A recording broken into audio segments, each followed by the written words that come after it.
That night, I called my son 3 times. No answer. Around midnight, the police called me. "Are you the owner of the Mustang that just crashed into a patrol car?" I rushed to the scene, but my son was already sitting on the curb, trembling as he pointed at me. It was him. He killed that girl. I was just trying to get away from him. My wife stood behind the officers and coldly said, "Just confess. Stop denying it." They thought the trap was perfect. But they forgot one thing: that Carr knew the truth. Thank you for joining me today. Drop a comment below and let me know where you're watching from, your country or city. Also, please note this story includes some fictional elements added for entertainment and educational purposes. Any resemblance to actual names or settings is purely coincidental, but the message I'm sharing is truly valuable. I'd love to hear your thoughts. My name is Ray Callahan. I am 62 years old, and I have spent more than half my life underneath a car. I know what a failing head gasket sounds like before it fully gives out. I know the difference between a transmission slipping under load and a drivetrain shuddering at speed. I can walk into a cold garage, breathe in once, and tell you whether the last engine running in that room was burning clean or running rich. 40 years of grease and steel and split knuckles have given me a kind of mechanical instinct that most people would never understand. And honestly, I stopped trying to explain it a long time ago. What I could not diagnose, and what I should have seen coming long before that Saturday night in March, was the kind of damage that leaves no visible trace. No oil leak, no warning light, no sound you can isolate and name.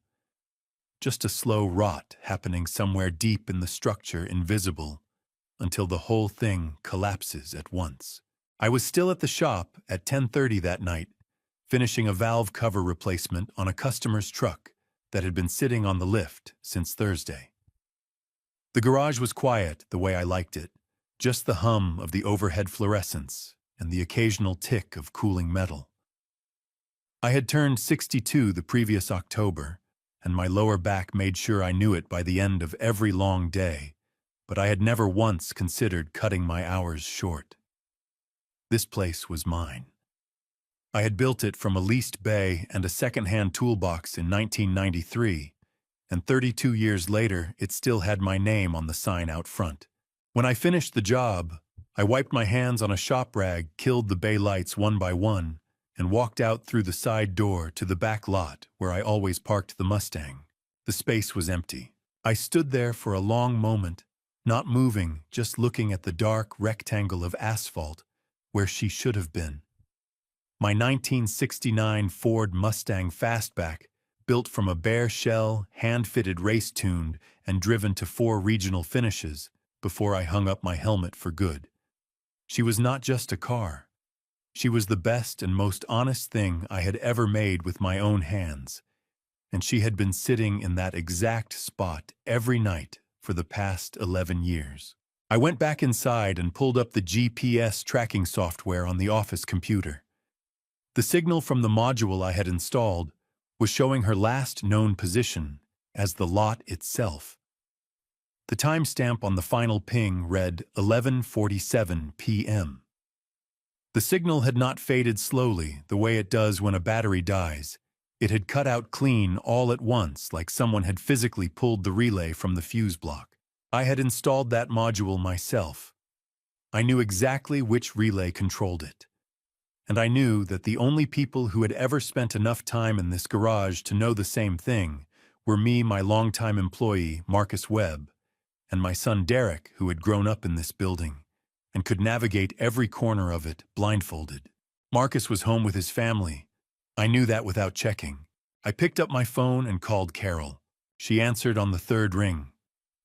Her voice was flat, not sleepy, not startled, not the voice of a woman who had just been pulled out of bed by worry. Flat in a way that told me she had been awake and waiting, though, for what I could not yet say. "Carol, did someone move the Mustang?" "What do you mean, move it?" "It's not in the lot.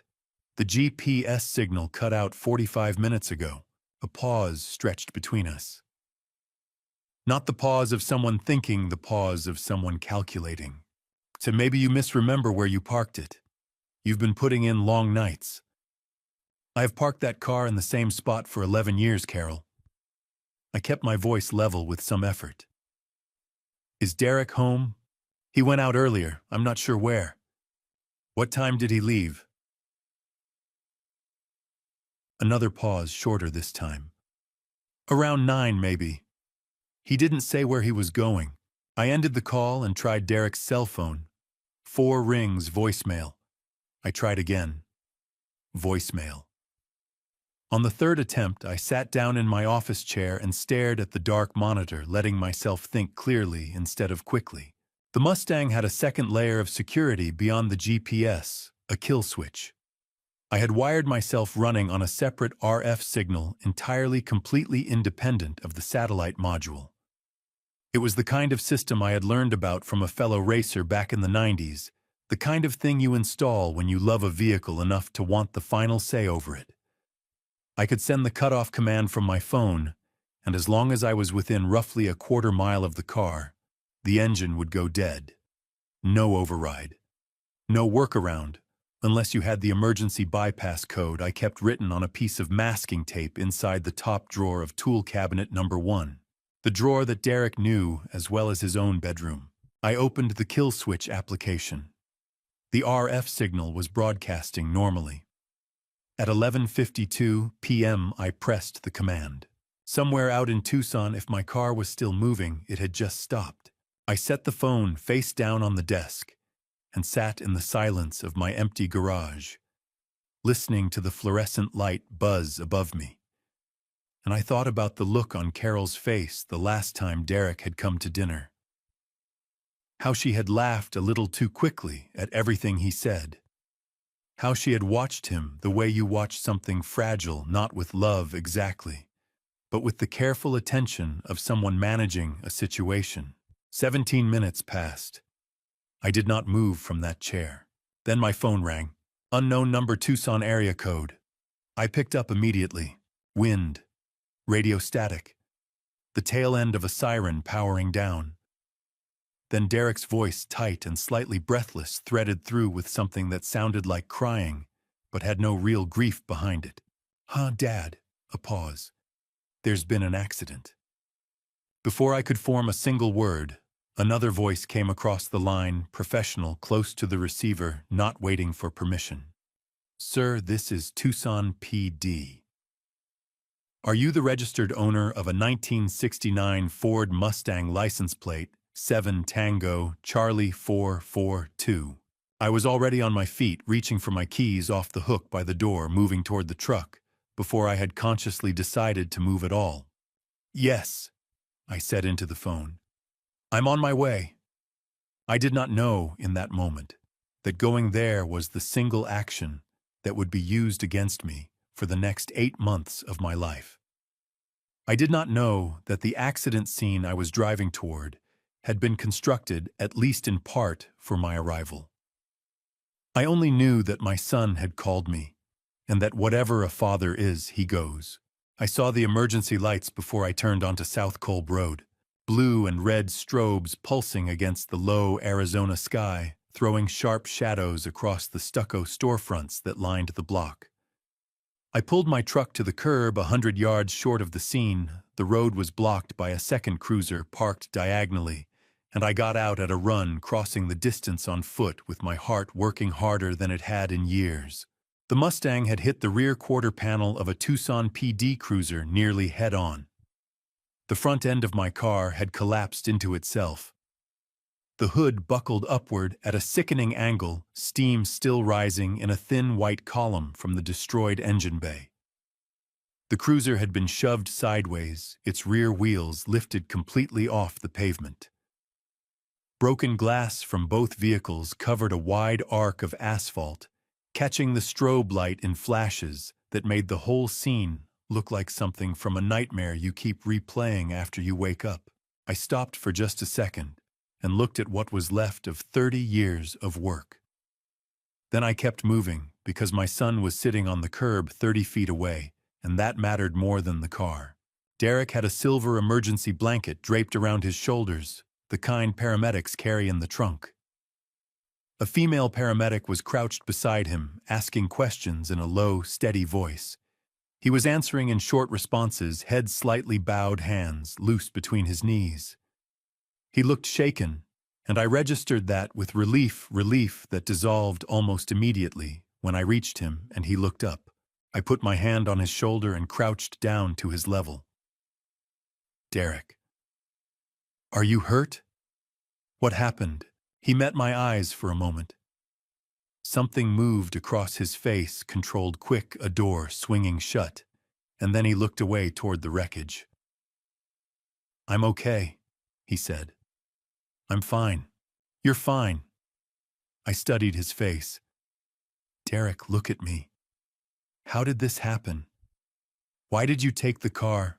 Before he could answer, a voice came from my left, calm and authoritative. Sir, I need you to step back from him for a moment.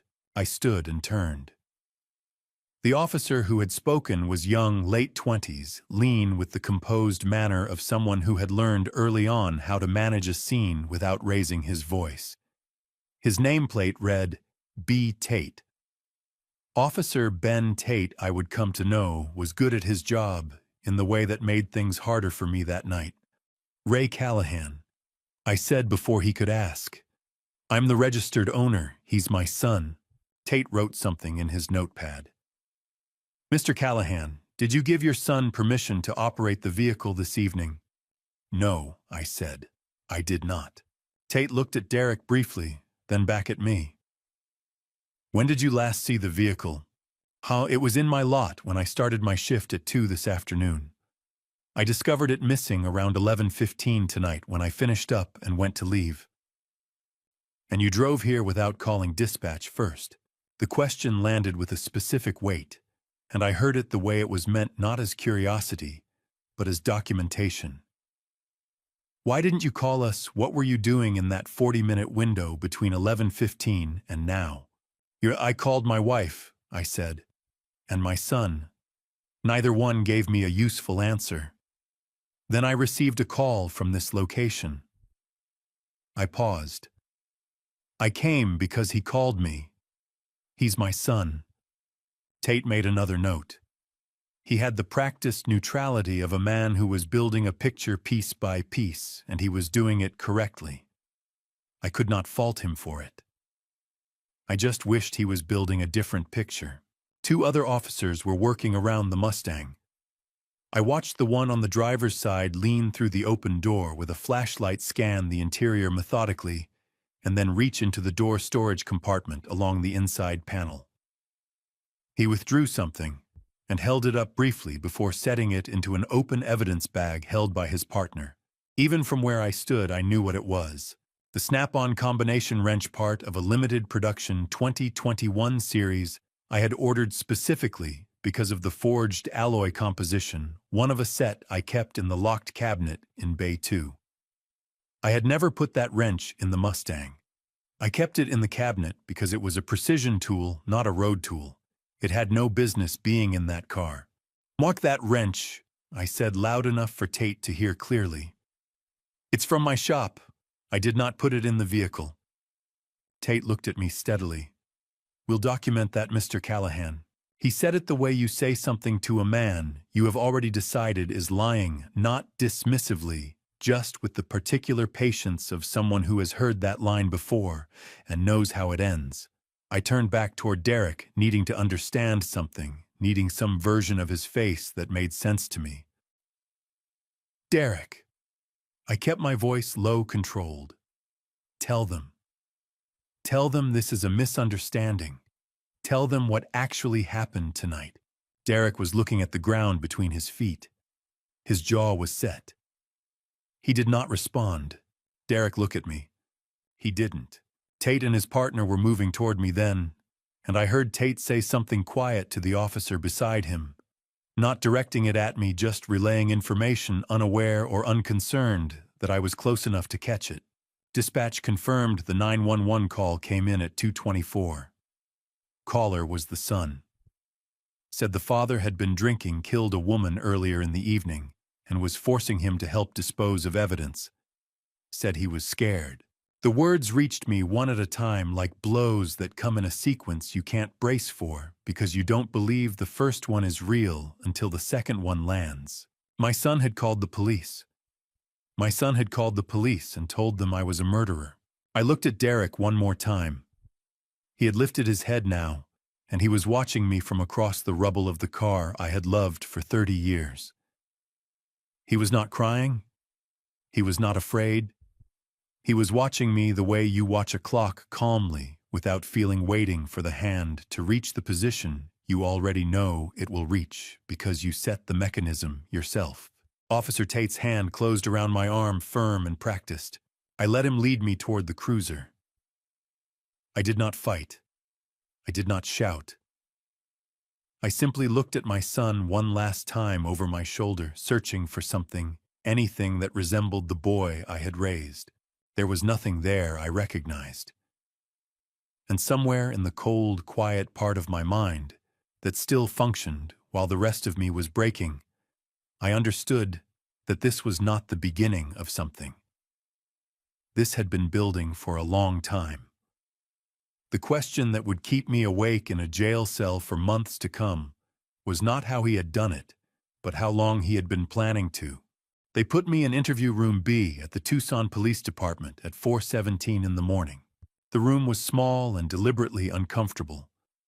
A metal table bolted to the floor, 2 chairs on opposite sides, a mirror along the left wall that wasn't fooling anyone. The fluorescent light overhead gave everything a bluish, clinical tone, the kind of light that makes a healthy man look guilty and a guilty man look dead. I had been in rooms like this before years ago as a witness to a minor collision involving one of my drivers. That time I had walked out in 20 minutes. I already understood this time would be different. The detective who came in was named Hank Morse, a heavy-set man in his early 50s with the kind of face that had stopped being surprised by anything roughly a decade ago. He was not cruel. That was what made him effective. He sat down across from me, set a manila folder on the table without opening it, and looked at me the way a mechanic looks at a car that's been towed in, not with judgment, just with the weary certainty that he already knows what's wrong and the paperwork is going to take a while. "Mr. Callahan," he said, "you've been read your rights. You understand you can stop talking at any point and request an attorney." "I understand," I said. "I don't need an attorney. I haven't done anything." Morse opened the folder slowly. He laid out 3 photographs in a row. The accident scene, the wrench in the evidence bag, and a photograph I had not expected. It was a wide shot of a residential property, a large house set back from a landscaped driveway, crime scene tape across the front entrance, and a Scottsdale PD unit parked outside. "Do you recognize this address?" Morse asked. "No, but it's in the Carefree area, North Scottsdale." He tapped the photograph. A young woman was found there earlier this evening. Her name was Amber Cole. She was 24 years old. Cause of death was blunt force trauma to the head. He paused to let that land. "The tool we recovered from your vehicle tonight is consistent with the wound pattern."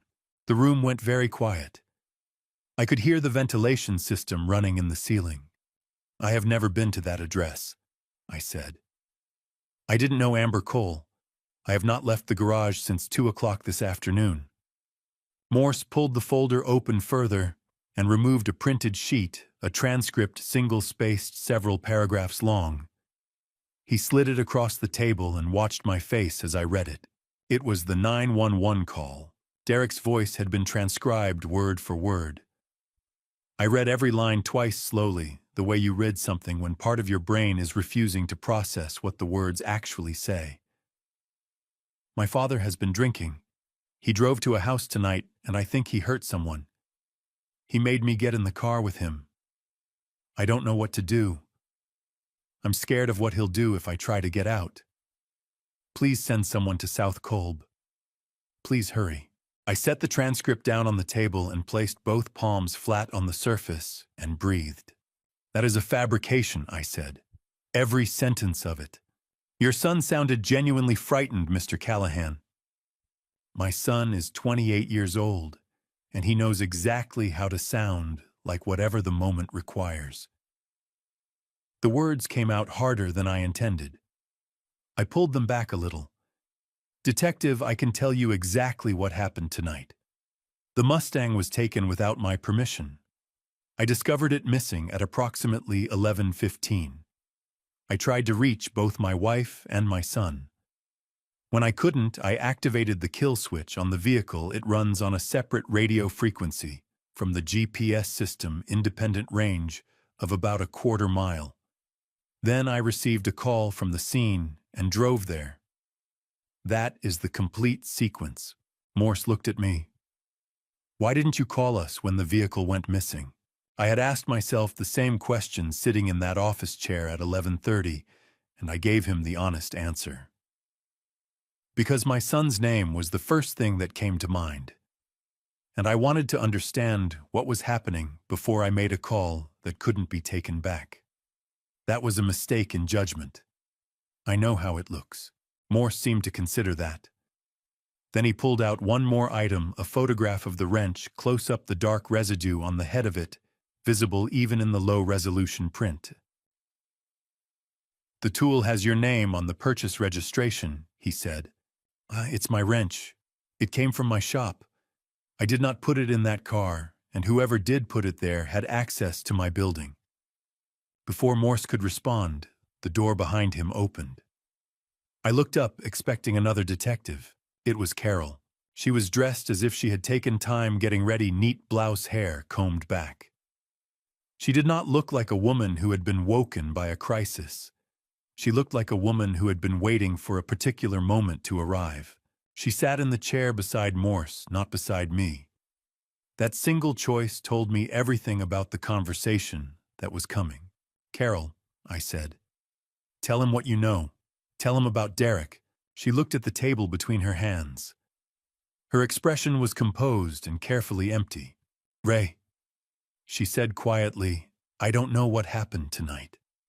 I wasn't there. You knew he took the car. You told me to leave it alone. Those were your exact words. She shook her head slowly, just slightly, as if I had said something she found difficult to hear, but not surprising. I think you've been under a lot of stress. You've been working every night for weeks. The sound that came out of me was not quite a laugh.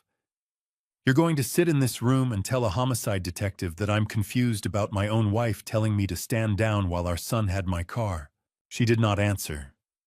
She looked at Morse instead, and I understood then fully with a clarity that felt like something physical, like a bone going through a clean break, that she had made her choice before she walked through that door. Whatever she knew, whatever she had been part of, she had decided that protecting Derek was worth what she was doing to me right now. 35 years of marriage, and she was sitting 18 inches away and turning into a stranger with every second that passed. Morse cleared his throat. Mr. Callahan, I'd strongly advise you to contact a lawyer before this conversation continues. I looked at my wife one more time. She was still looking at the table. That's probably right, I said, and I stopped talking. But even as the room went quiet around me, one thought kept surfacing through everything else. One detail from the crash scene that no one had mentioned yet. The trunk of the Mustang. The bag of clothing the officers had recovered. I had installed a halon fire suppression system in that trunk 2 years ago, a compact unit designed for race vehicles capable of killing a fuel fire within seconds. The trunk had not burned through. The bag had survived, and whatever was inside that bag had not been destroyed the way someone had clearly wanted it to be. I did not say any of this out loud, but I filed it away in the part of my mind that never stops working, the same part that listens to an engine and already knows where the fault is before the diagnostic is run. There was a story in that trunk, and I intended to find out what it said. The door to the Pima County Detention Center closed behind me at 8:14 in the morning, and the sound it made was not dramatic. It was just a door. A heavy door doing what heavy doors do. But there is a difference between knowing that a door can be closed and standing on the wrong side of it when it shuts. And I felt that difference in a way that had nothing to do with the mechanics of locks and steel. I had been formally charged with first-degree murder and evidence tampering. Bail had been denied at the initial hearing. The prosecutor argued flight risk and public safety, and the judge agreed without visible deliberation. I was 52 hours removed from standing in my own garage, and I was now wearing a county-issued uniform in a holding cell that smelled of bleach and someone else's despair. The first 2 days passed in a particular kind of silence that I had never experienced before. Not the silence of a late night in the shop, which is the silence of something waiting to be built. This was the silence of everything having already happened of consequence settling around you like sediment. By the third morning, the news had reached everywhere it was going to reach. A corrections officer told me not unkindly that there were reporters outside. One of the morning papers had pulled a photograph from my racing years, a wide shot of me on a victory lap at a Phoenix Regional in 1994, and had placed it next to a photograph of Amber Cole. The contrast was apparently useful to them. I did not ask to see the article. Carol came on the fourth day. She was escorted to the visitation room, a row of booths separated by reinforced glass communication through a mounted handset. I sat down across from her, and we looked at each other for a moment through that glass, the way two people look at each other when the conversation they need to have is one that neither of them knows how to start. She looked composed.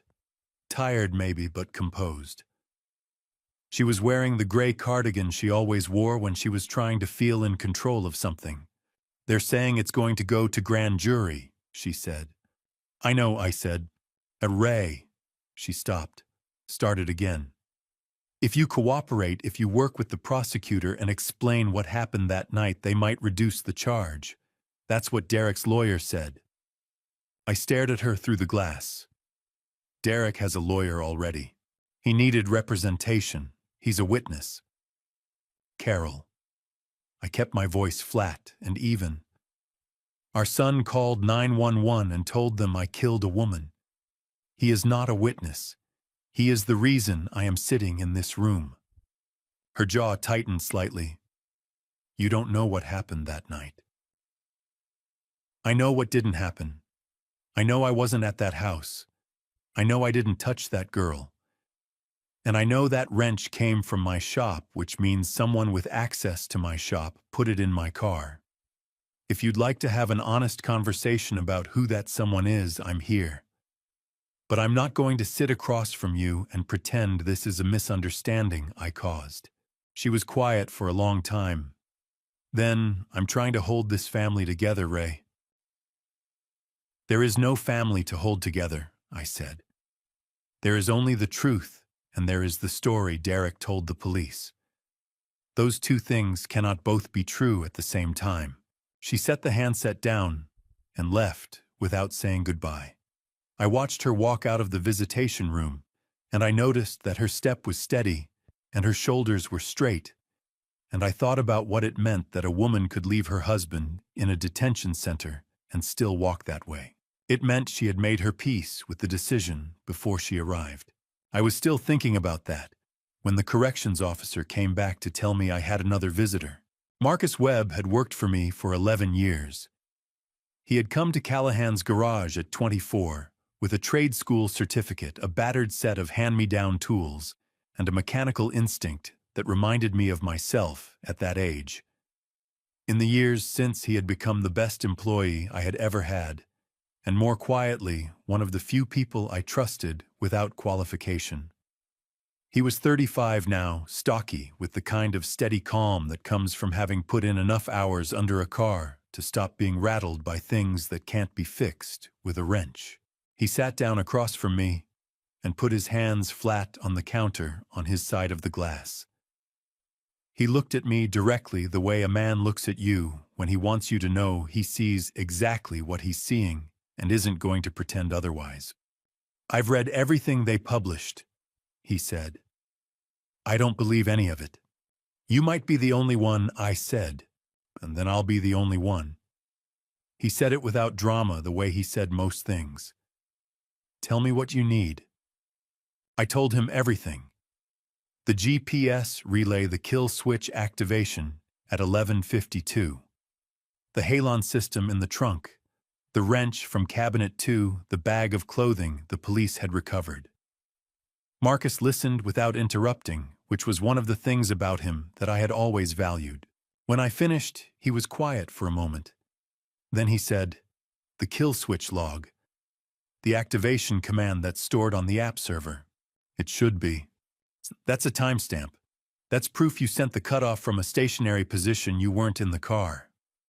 He leaned forward slightly. "And the ECU in the Mustang's racing seat you told me last year, you had the pressure sensor calibrated to your weight. 85 kilos. I felt something shift in my chest. The seat data would show whoever was sitting in it that night. Derek is about 70 kilos. Marcus held my eyes. "Machines don't lie, boss. People do." I looked at him through the scratched glass of the visitation booth, this man who had shown up at my shop a decade ago with nothing but ability and integrity, and I felt something I had not felt since the night the Mustang disappeared. Not hope exactly. Something more structural than hope. A place to start. There's one more thing," Marcus said, and his voice dropped slightly. "I went into the garage this morning to check on the equipment. Someone had been in there.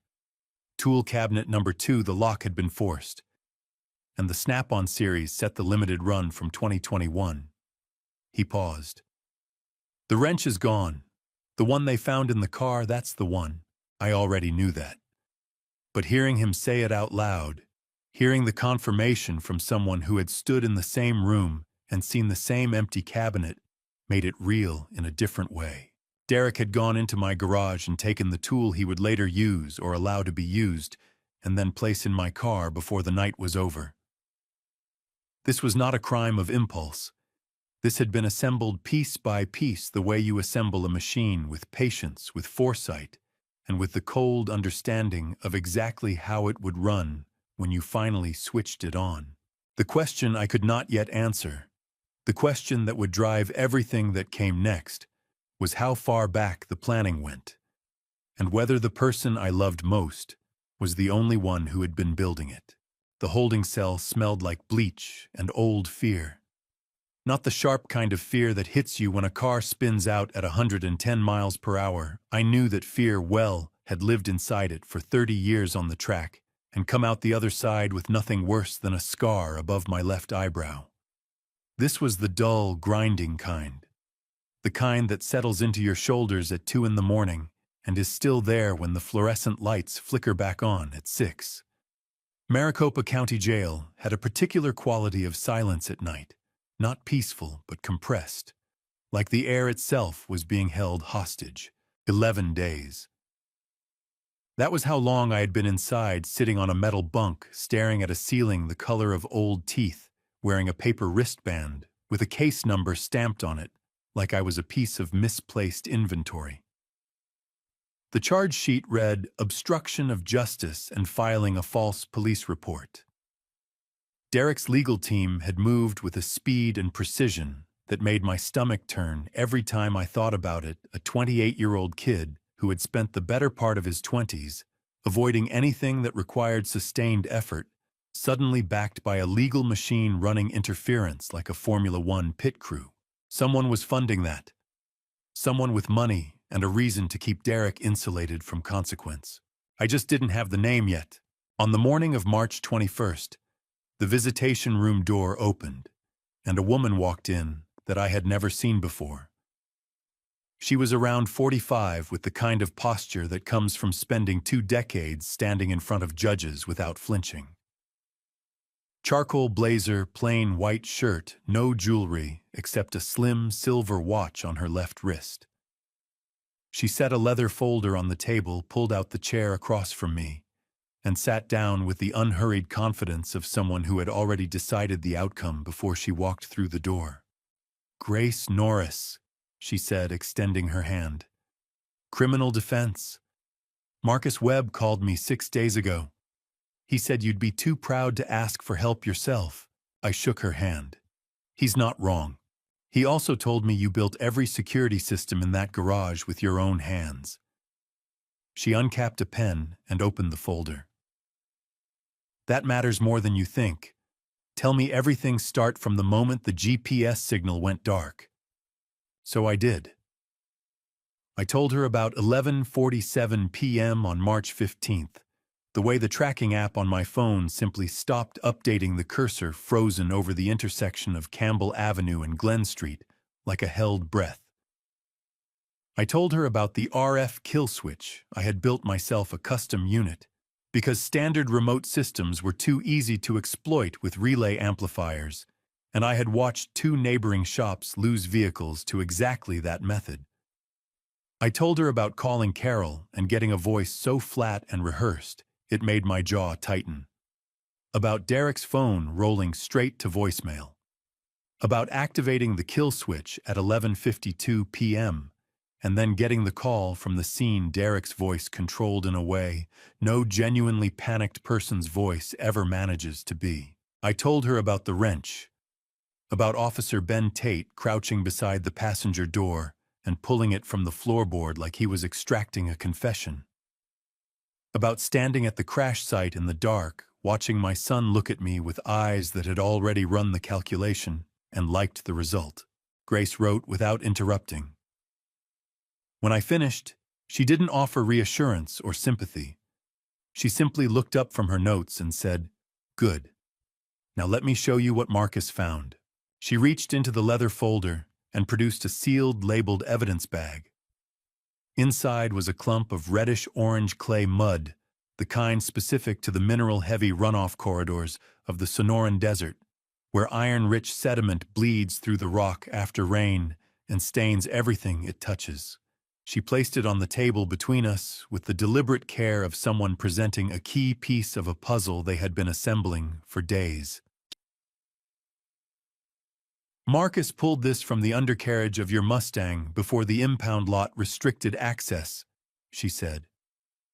"He documented everything: time of collection, precise location, on the vehicle, full written chain of custody photographs, with timestamps on a separate device.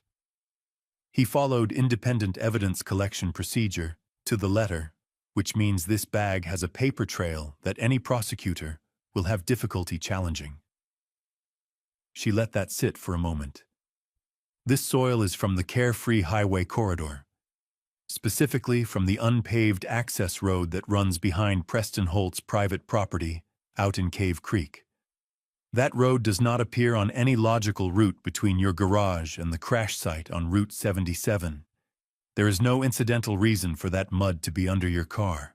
The weight of it settled over me slowly, the way certainty always does when it arrives after a long wait. "The Mustang went to Preston's property that night," I said.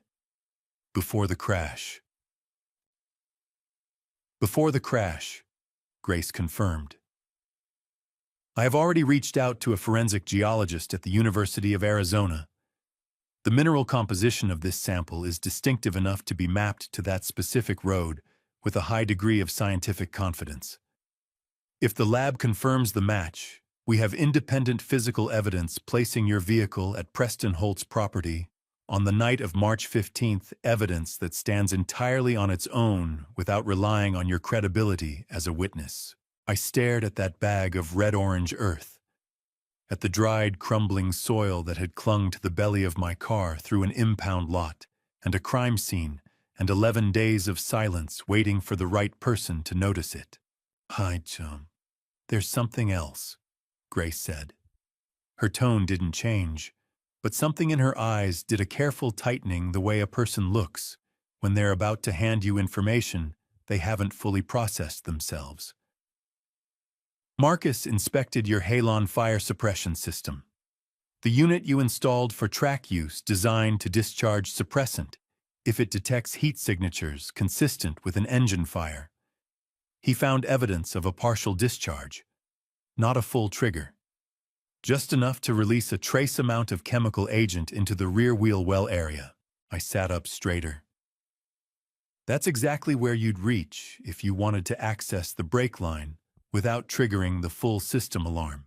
Yes, Grace said.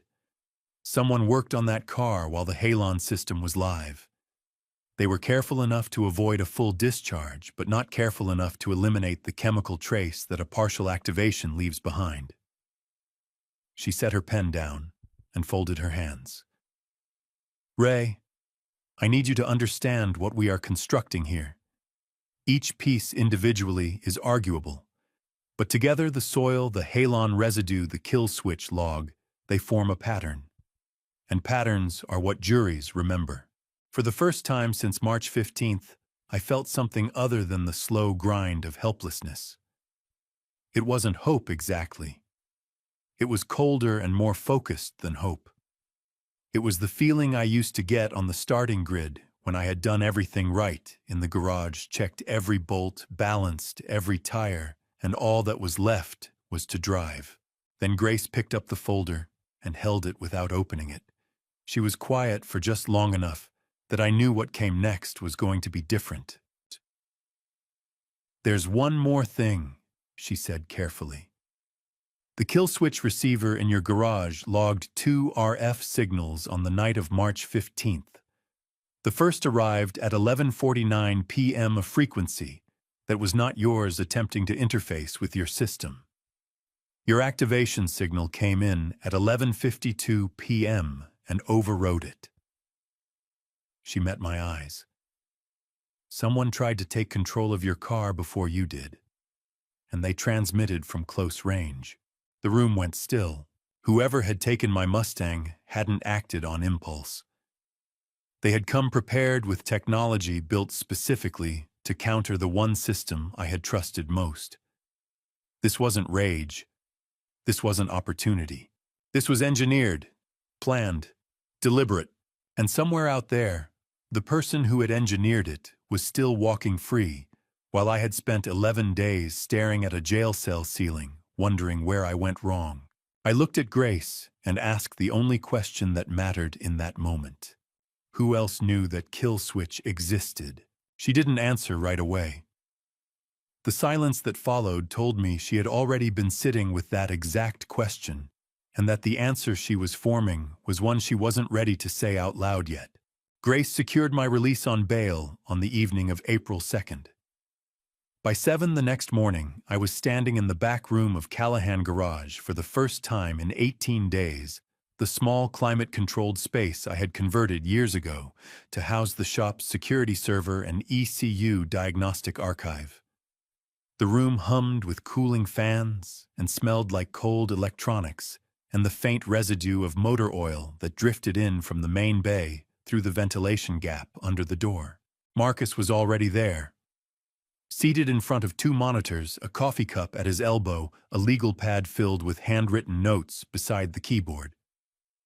He stood when I came in, and for a moment neither of us said anything. Then he nodded once the way men do when the words would take longer than the situation allows. "Show me," I said. He sat back down. The garage runs 4 exterior cameras, 2 covering the main lot, 1 on the bay entrance, 1 on the rear access gate. The primary footage from the night of March 14th was partially deleted. Not wiped completely, partially.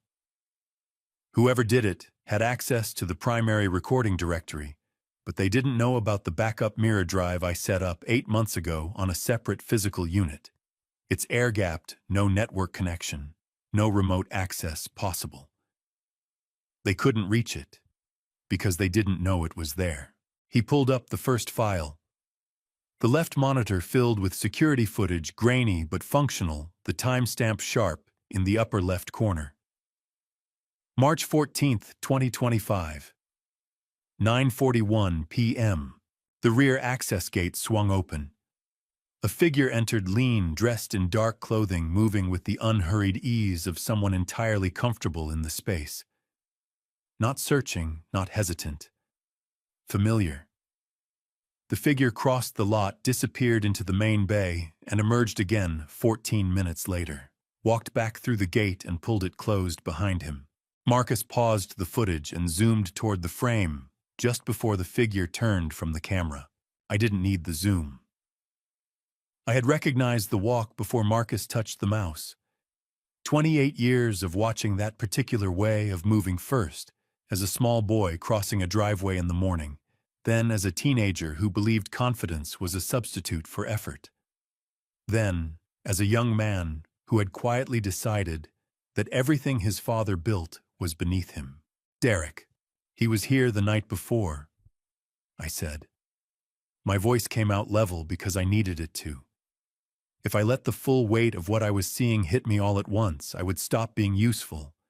And right now, being useful was the only thing I had left to offer myself.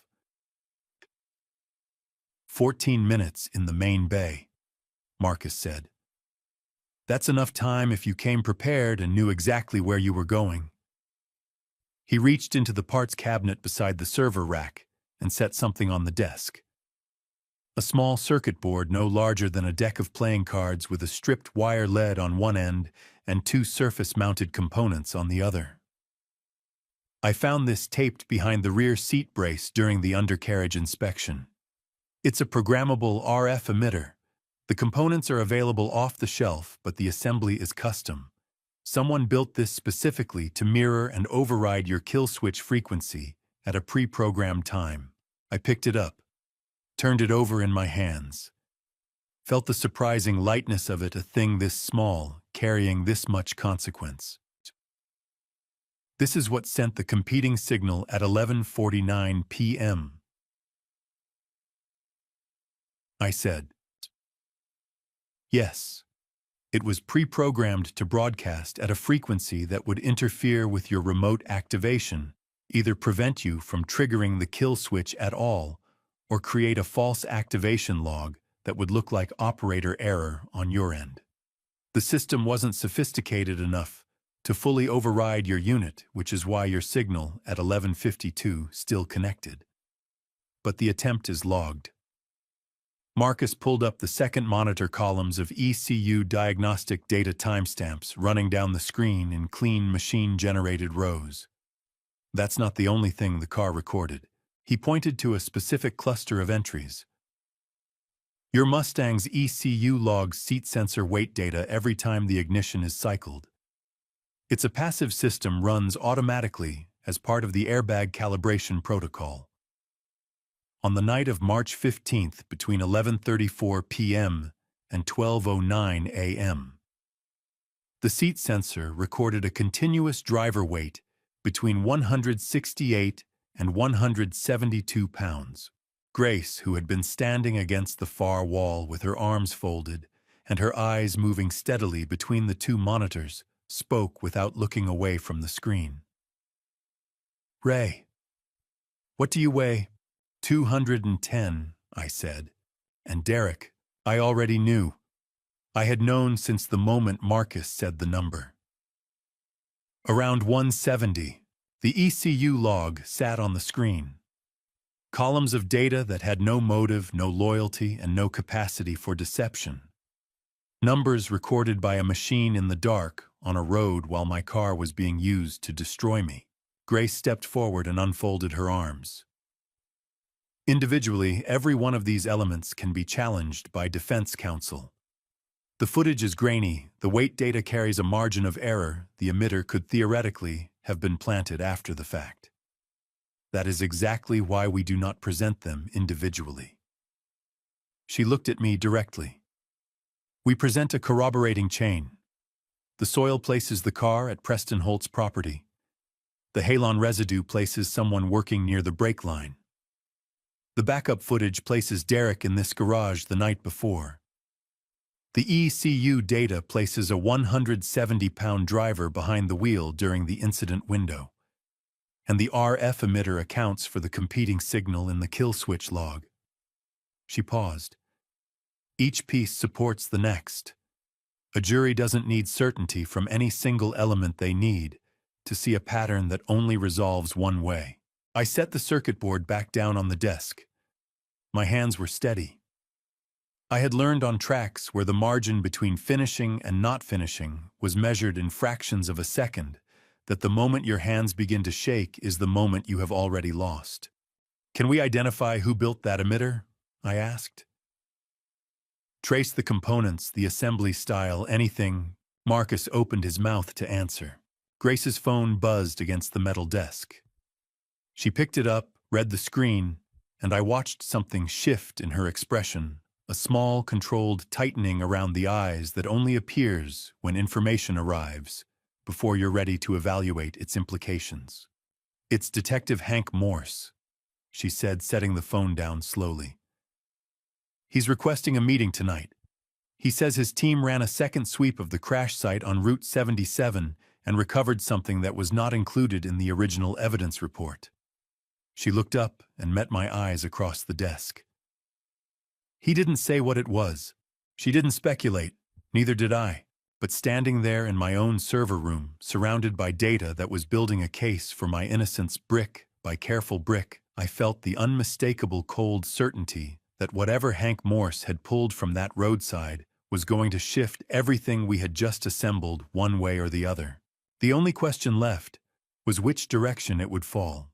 The desert wind had a way of finding its way through the cracks in Grace's office, carrying with it the scent of dust and distant rain.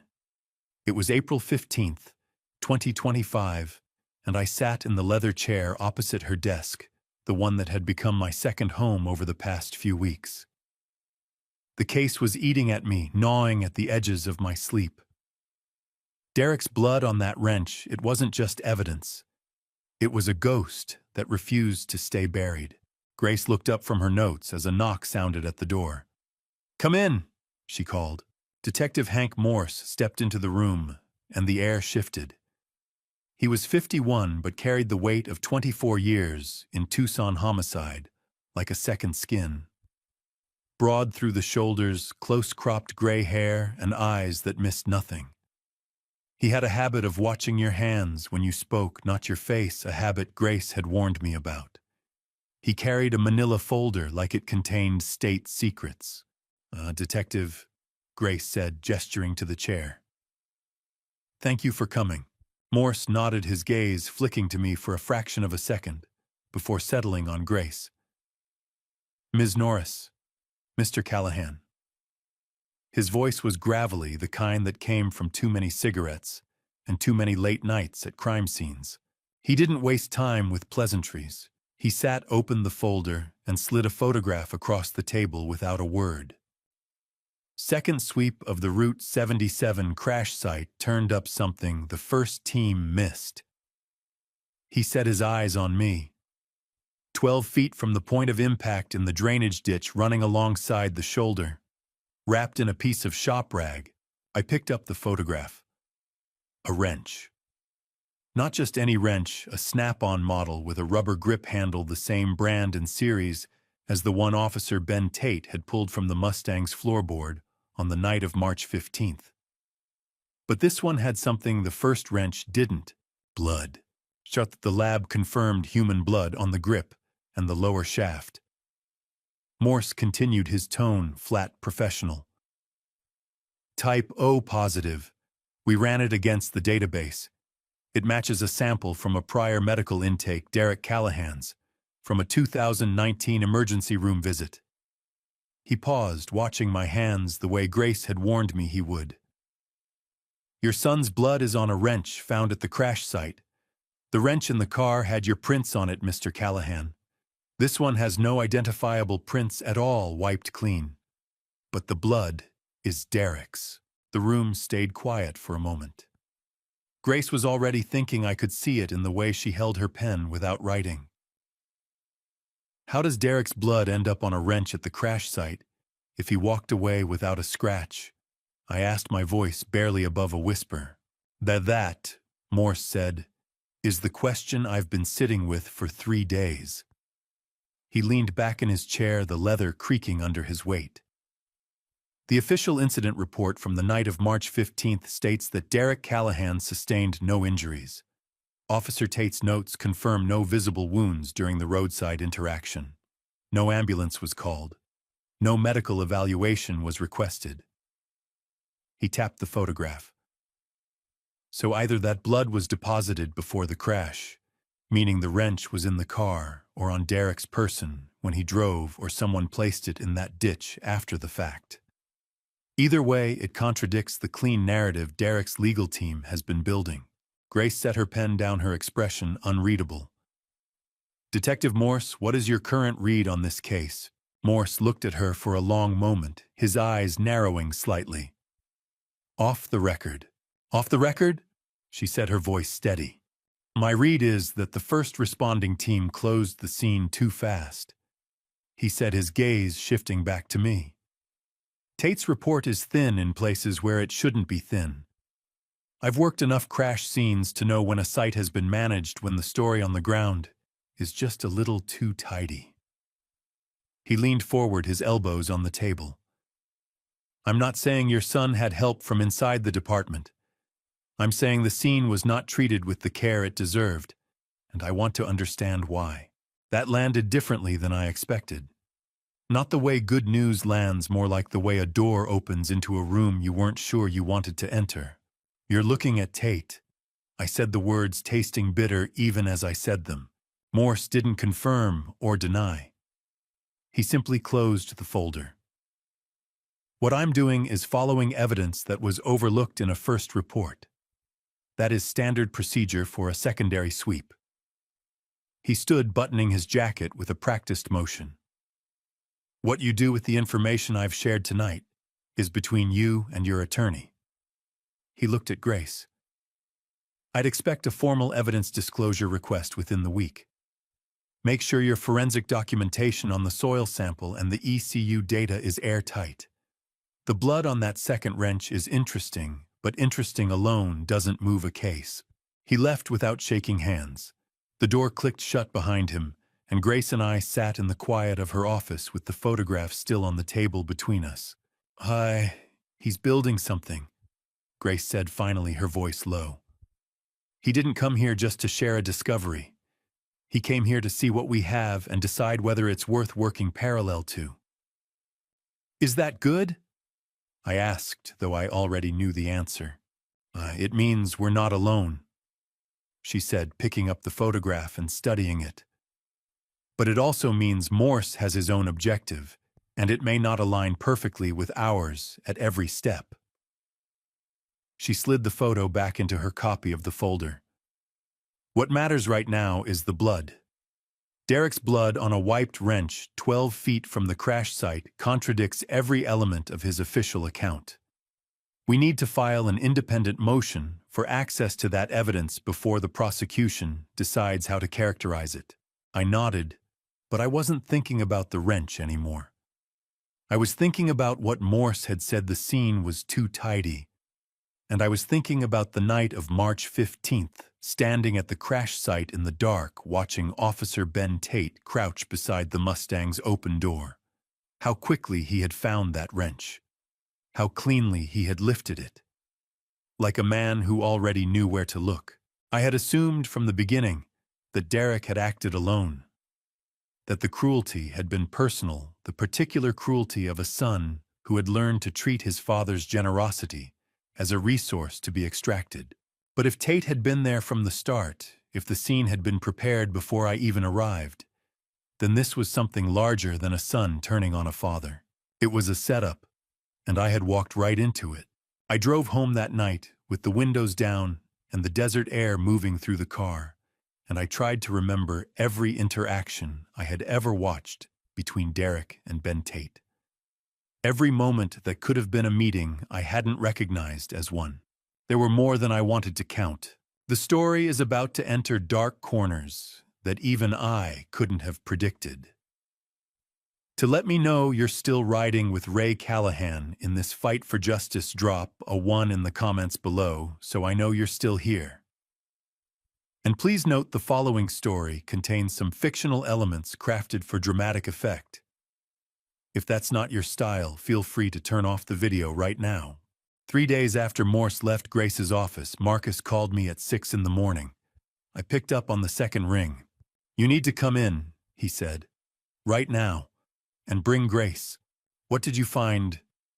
Something that changes the shape of everything. He paused just long enough for me to feel it. Don't stop for coffee, just come. I was at the garage in 18 minutes. Grace pulled into the lot 2 minutes after me, still buttoning her jacket cuff as she crossed the gravel. Marcus was already in the server room, standing in front of the monitors with his arms crossed and his jaw set in the particular way it gets when data has told him something he would rather it hadn't. Tunok, Grace said, pulling a chair to the desk without ceremony. Marcus turned to the first monitor. After the Morse meeting, I started tracing the RF emitter components. The parts are individually available, but the microcontroller chip used in that assembly is a discontinued model. Very few vendors in the Southwest still carry it. I tracked active supply chains down to 3 distributors. One of them processed a bulk order 14 months ago. 40 units. Payment came through a corporate account registered to an LLC. He pulled up the spreadsheet. Meridian Capital Solutions. Grace leaned forward. That name appears in 2 other cases I've worked in the past decade, both involving Scottsdale real estate. She looked at Marcus. Keep going. Delaware Shell Company. 2 layers of holding structures between the LLC and the beneficial owner. But the registered agent used a Scottsdale address, the same address on 3 other corporate filings. He clicked to the next screen. A property record. A name at the top. I read it and felt something go still inside me. Preston Holt. Hi, you know that name, Grace said, watching my face. From 20 years ago, I said. He bought naming rights to 2 racetracks I ran on in the 90s. Never cared about the sport, only cared about what the association could do for his brand. I leaned back. We stayed out of each other's way. I always figured that was the best arrangement for both of us. He didn't feel the same, Marcus said. He pulled up the 3rd screen. Bank transfer records flagged through a civil subpoena Grace's financial contact had obtained. Derek has been receiving monthly wire transfers from a holding account tied to Holt's primary LLC. Consistent amounts. 3rd business day of every month. He looked at me directly. The first transfer went through 37 months ago, Ray. The number hit me like a tire iron to the sternum. 37 months, I said slowly. That's 3 years before any of this started.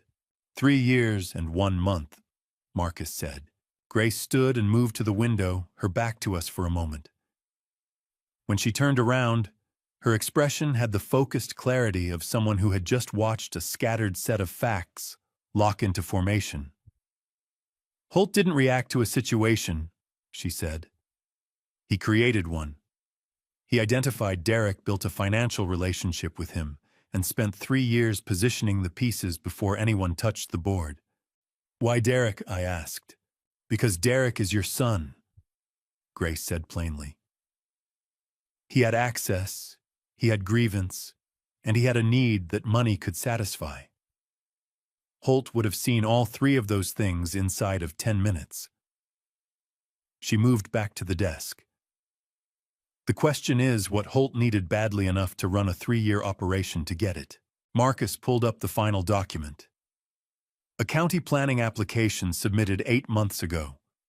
A commercial development retail space office towers a structured parking facility projected across a large parcel in the northwest Tucson corridor. The site map showed the development footprint in pale blue. The eastern boundary of that footprint ran along a property line I recognized before Marcus said a word. That's my land, I said. Your garage sits at the anchor point of the entire project, Marcus said. Without that parcel, the development footprint doesn't connect to the main road access. The whole application falls apart structurally. He set his pen down. Meridian Capital Solutions is the listed developer. The room went quiet in the way that rooms do when the last piece of something large and terrible slides into place. Grace broke it first. A convicted felon operating a business on adjacent land is a zoning and licensing liability. A man in prison has no practical capacity to resist a forced sale or a legal acquisition proceeding. Holt didn't need to buy your garage, Ray. He just needed to remove you from it. I looked at the site map on the screen, at the pale blue footprint of a building that didn't exist yet pressing against the boundary line of everything I had built over 22 years. Carol knew, I said. It wasn't a question. She knew something, Grace said carefully. Whether she understood the full scope is separate from whether the financial records implicate her. The wire transfers will have moved through accounts she had visibility into. A forensic accountant can map that in detail. She looked at me steadily. When Carol sees that map, when she understands that Holt used her as a conduit the same way he used Derek, and that the transfer records make her legally exposed regardless of her intent, she will be standing at a decision point. She won't do it willingly, I said. She won't do it out of loyalty to you, Grace agreed. But she'll do it out of self-preservation. People like Carol don't fall on swords. When the alternative is an accessory charge and a financial fraud indictment, the sword gets very heavy very fast. She picked up her phone. I'm calling my forensic accountant today. We build the financial map first. Then we put it in front of her. I said nothing for a long moment. I looked at the planning application on the screen. At my garage, 22 years of early mornings and engine grease and work that meant something reduced to a rectangle on a site map, sitting at the edge of someone else's projected revenue figures. Preston Holt had looked at everything I built and seen nothing but an obstacle with a boundary line. One thing I want to know, I said. When we find the connection between Holt and Tate, because there is one, I can feel it, what does that do to the case? Grace looked at me with the steady, unhurried expression of someone who had already thought 3 moves ahead. It turns a family dispute into a criminal conspiracy, she said. And that changes everything about how a jury sees your son's role in this. She paused. It also puts a police officer in the middle of a felony, which means the moment we can prove it, this case stops being handled at the precinct level. She left the implication where it was hanging in the cool air of the server room. I understood exactly what she meant. And so did Marcus, from the way he quietly saved every open file on the monitors without being asked. Whatever came next, we were no longer fighting a local problem. We were pulling a thread that led somewhere much larger, and someone on the other end of it was going to feel the tension very soon. Sandra Pruitt arrived at Grace's office on the morning of April 23rd, carrying a leather briefcase and the kind of quiet authority that only comes from spending 18 years untangling other people's financial lies for a living. She was 53 trim, with silver-framed reading glasses pushed up on her head, and a habit of speaking in complete, unhurried sentences that left no room for interpretation. Grace had worked with her on 4 previous cases. She had never once been wrong about where the money went or who had moved it. She spread 3 printed documents across the conference table without greeting anyone first. Grace sat to my left. Marcus stood near the door with his arms folded. The transfers are clean on the surface, Sandra said, tapping the first page with one finger. Regular amounts, legitimate-looking account labels processed through 2 intermediary holds before landing in Derek's personal checking account. Whoever structured this knew exactly how to make monthly payments look like consulting income.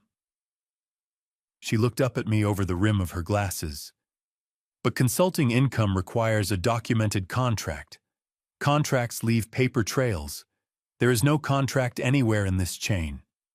What does that mean legally? I asked.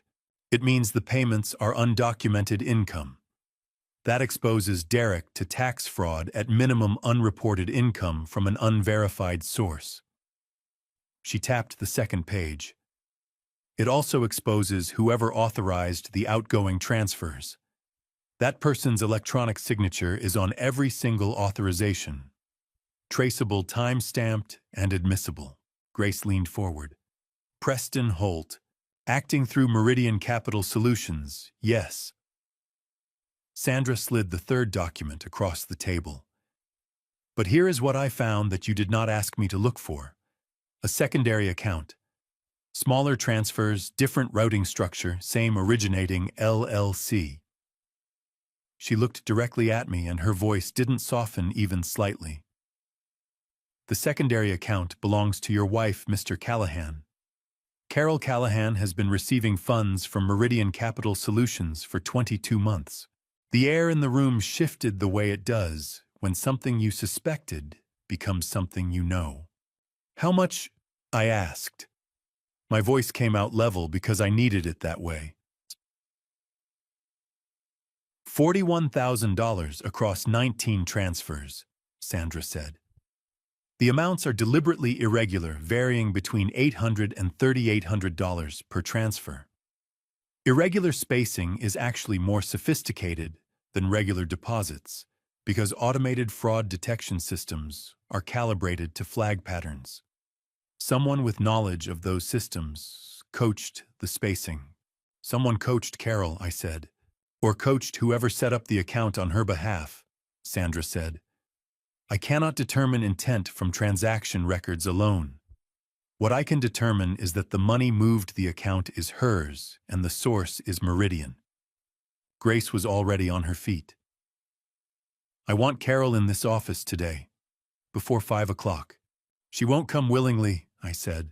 She will when Douglas Fenn, whoever she's using as counsel, explains what $41,000 in undocumented income from a criminal conspiracy shell company does to her sentencing exposure.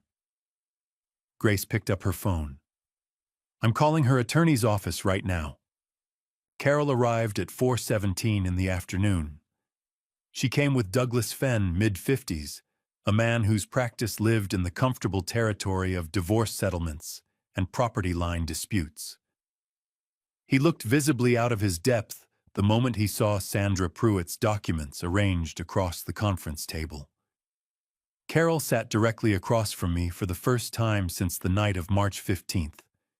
She wore a dark blue jacket and kept her hands folded on the table in front of her. On the surface, she looked composed, but I had been married to this woman for 31 years. I knew the difference between her real composure and the kind she assembled under pressure. This was scaffolding, not structure. Grace did not waste time. Carol, I'm going to be direct, because I think you're intelligent enough to prefer that. We have documented 19 transfers totaling $41,000 from Meridian Capital Solutions, a shell company controlled by Preston Holt, into an account registered in your name. We have financial records connecting Holt to Derek's involvement in the events of March 15th. We have physical evidence placing your son in Ray's garage the night before the Mustang was taken. She set her hands flat on the table. The choice in front of you right now is straightforward. You can be a witness or you can be a defendant. Those are the two options available to you. Fenn straightened in his chair. My client needs adequate time to review Your client has been receiving payments from a criminal conspiracy for 22 months, Grace said, without raising her voice even slightly. Time is not something she has in surplus. Carol looked at Fenn. Something passed between them, a silent conversation that lasted about 4 seconds. Then she looked back at Grace. What exactly do you need from me? Carol asked. Yeah, every communication with Preston Holt, or anyone representing him, Grace said. Every instruction you received about the transfers. Every conversation you had with Derek about his father prior to March 15th. She paused. And I need to know one specific thing. Who else knew that Ray had installed a kill switch on the Mustang? Carol looked down at the table. Her jaw moved slightly the way it does when a person is deciding how much of a truth to release at once. Then she looked up, and her eyes were steady in a way that told me she had already passed the point of no return inside herself. I need immunity from the accessory charge, she said. Grace looked at her without blinking. Cooperation agreement. Reduced exposure. I cannot guarantee full immunity without the prosecutor's involvement. But I can tell you that full cooperation is the only path that keeps you out of a courtroom as a defendant. Carol nodded once. Then she said, Preston approached me 14 months before any of this started. He told me Ray's garage was sitting on land that was worth 10 times what Ray knew. He said if Ray could be removed from the property legally, the development could move forward, and everyone involved would be compensated. She exhaled slowly. I thought it was going to be a buyout, a legal acquisition. I didn't know it was going to become what it became. When did you realize it had changed? Grace asked quietly. When Derek told me about the kill switch, Carol said. 3 weeks before March 15th. Who else knew about it? Grace pressed. Carol looked at me one more time, not with guilt, not with apology, but with the particular expression of someone releasing the last thing they were holding on to. I'm Ben Tate, she said quietly. Preston paid him to manage the scene. The morning air in Grace's office felt thick, a pressurized silence that usually precedes a storm. I arrived well before 8, but Grace was already a fixture behind her mahogany desk. She looked as though she had been carved from the very wood she sat behind. 2 legal pads, their yellow pages suffocated by dense, frantic handwriting, lay before her. A ceramic mug sat at her elbow. The coffee inside was cold, filmed over, and completely untouched. Across from her sat Detective Hank Morse. He hadn't bothered to remove his jacket, and his posture was that of a man who had spent the last 12 hours rearranging the architecture of a nightmare rather than sleeping. His eyes were weary, but the pupils were sharp, fixed on the data spread across the desk. I sat down without waiting for an invitation. The chair creaked, a lonely sound in the quiet room. You already know about Tate, I said, my voice sounding like gravel under a boot. Morse turned his gaze toward me. His eyes were flat like river stones worn smooth by decades of cynical currents. Carol's attorney contacted my office at 9:17 last night. He stated, his tone devoid of inflection. She gave a full voluntary statement. It was recorded, transcribed, and initialed. He leaned forward, the fabric of his jacket bunching at the shoulders. But before I tell you what I've been sitting on independently, I need to hear your reaction to what she disclosed. I need to know if your internal compass matches the north we're currently finding. Ben Tate was not an accident. I said the words, feeling heavy in my mouth. He didn't just happen to be the first responder. He was placed at that scene like a piece on a board. Morse said, a grim shadow of a nod. He was. Grace's pen, which had been hovering over a legal pad, finally met the paper. She didn't write. She just pressed the tip down until it left a bleeding ink spot. Detective, if you have prior knowledge of Tate's involvement that exists independently of Carol's statement, I need to understand the provenance of that information. I need to know exactly when that knowledge was obtained, and through what specific means. In a courtroom, chain of custody on information matters every bit as much as chain of custody on physical evidence. Morse didn't blink. Fair.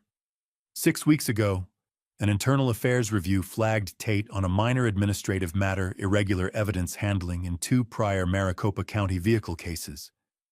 At the time, the flag was narrow. It looked like procedural sloppiness, not systemic corruption. It didn't connect to this situation. He paused, rubbing the bridge of his nose. However, when I ran the second crash site sweep and recovered the second wrench, the one that didn't belong to your garage, I went back to the logs. I pulled Tate's patrol unit GPS data for the night of March 15th. He stopped letting the date hang in the air like a ghost. His vehicle, Morse continued, was positioned on Route 77, tucked into a blind turnout within 400 meters of the crash site, exactly 11 minutes before the collision was even called in on the dispatch frequency. He was already there, I whispered. The betrayal felt like a cold blade in the ribs. A man wearing a badge had watched the wreckage settle before the smoke even cleared. His unit was there, Morse corrected with the detective's habitual caution. Placing him physically outside the vehicle at the exact moment of impact requires additional corroboration. But when you synthesize the GPS log with Carol's statement specifically that Tate received direct payment through a masked Meridian account to manage the scene and ensure certain variables were suppressed, that connection ceases to be a coincidence. It becomes something a prosecutor can hand to a grand jury. Grace tapped her pen against the desk, a rhythmic judicial sound. How much did Holt pay him to sell his soul? $18,000, Morse said. Routed through a personal LLC. Tate registered 26 months ago under the name Apex Logistics. The listed purpose security consulting services. Standard cover for a payoff. He finally picked up his coffee, looked at the cold surface, and set it back down with a grimace. The prosecutor on Ray's case is Dana Whitfield. You know her, Grace? She's a predator. She protects her office's prior decisions aggressively because she views a reversal as a weakness. But she's also a pragmatist. She follows evidence when it's presented cleanly enough that she can't ignore it. Grace folded her hands over her notes. What does our package look like right now, completely assembled? If we are going to storm the castle, I need to know the caliber of our ammunition. Morse began to count on his fingers, a tally of ruin. First, forensic soil confirmation from the University of Arizona. It's a definitive mineral match to the Cave Creek access road behind Holt's property. That was confirmed 4 days ago. Second, the ECU seat sensor data. It logged a 170-pound driver during the incident window. Ray, you're 210. Derek is 165. Third, backup garage footage from the neighbor's security system, placing Derek on the premises the night before the theft. Fourth, the programmable RF emitter recovered from behind the rear seat braced the device used to override the kill switch. Fifth, Carol's voluntary statement connecting Tate to the Meridian payment structure. Sixth, Tate's GPS log. And finally, Sandra Pruitt's financial map showing $41,000 moving from Meridian to Carol across 19 separate transfers. He looked at Grace, his eyes searching hers. Is that enough? It is enough to demand a formal prosecutorial review. Grace said, her voice regaining its professional steel. It is more than enough to file an immediate motion to dismiss the charges against Ray based on the discovery of exculpatory evidence and official misconduct. Then I want you in the room when I present this to Whitfield, Morse said. But there's a condition. You don't walk in as Ray's defense attorney. You walk in as the custodian of the independent evidence chain. We need to frame this as a collaborative correction of a systemic error. That distinction matters. It removes the appearance that this package was manufactured solely to benefit a client. Grace considered the tactical shift for exactly 4 seconds. Agreed. When? Tomorrow morning, 8 o'clock. Whitfield's office downtown. Morse stood up, his joints popping. He buttoned his jacket with deliberate, slow movements. Then he turned to me. His expression shifted into something I'd never seen before, something almost paternal, or perhaps just deeply pitying. Ray, a word of warning. Whatever you are feeling about Derek right now, about the betrayal, about Carol, about the fact that your son let you take the fall for a crime he engineered, keep it buried. The moment this file hits Whitfield's desk, Derek becomes a material witness in a felony corruption case. Any contact between you and him that can be spun as witness intimidation will destroy everything we've built. It will give Whitfield the excuse she needs to bury the whole thing to protect the department. I understand, I said, though my heart was a chaotic mess of anger and grief. I need more than understanding, Ray. Morse said, his voice dropping an octave. I need a commitment. No phone calls. No accidental run-ins. No messages through third parties. You stay dead to him until the handcuffs click. You have it, I said. He held my gaze, searching for any sign of a crack in my resolve. Finding none, he walked to the door. He stopped with his hand on the frame, his back to us, silhouetted against the hallway light. Get some rest tonight, he said. Tomorrow Whitfield either opens a door to the truth or she closes one we won't be able to pry open again. After he left, the silence in the office became heavy again. Grace and I sat among the folders and the legal pads, the paper trail of a life derailed. The evidence was spread out like the wreckage of a plane crash, a mechanical autopsy of a family's collapse. Is there anything left that you haven't told me? Grace asked. Her voice was quiet, stripped of its legal armor. Anything at all, Ray. I need the ghosts out of the closet before we walk into that room tomorrow. I looked at the grain of the wooden table following a dark line in the oak. I thought about the nights spent in the garage, the smell of grease and the sound of a socket wrench. 3 weeks before the Mustang disappeared. I began, my voice trembling slightly. Derek came to the garage. It was a Tuesday evening long after I'd flipped the sign to closed.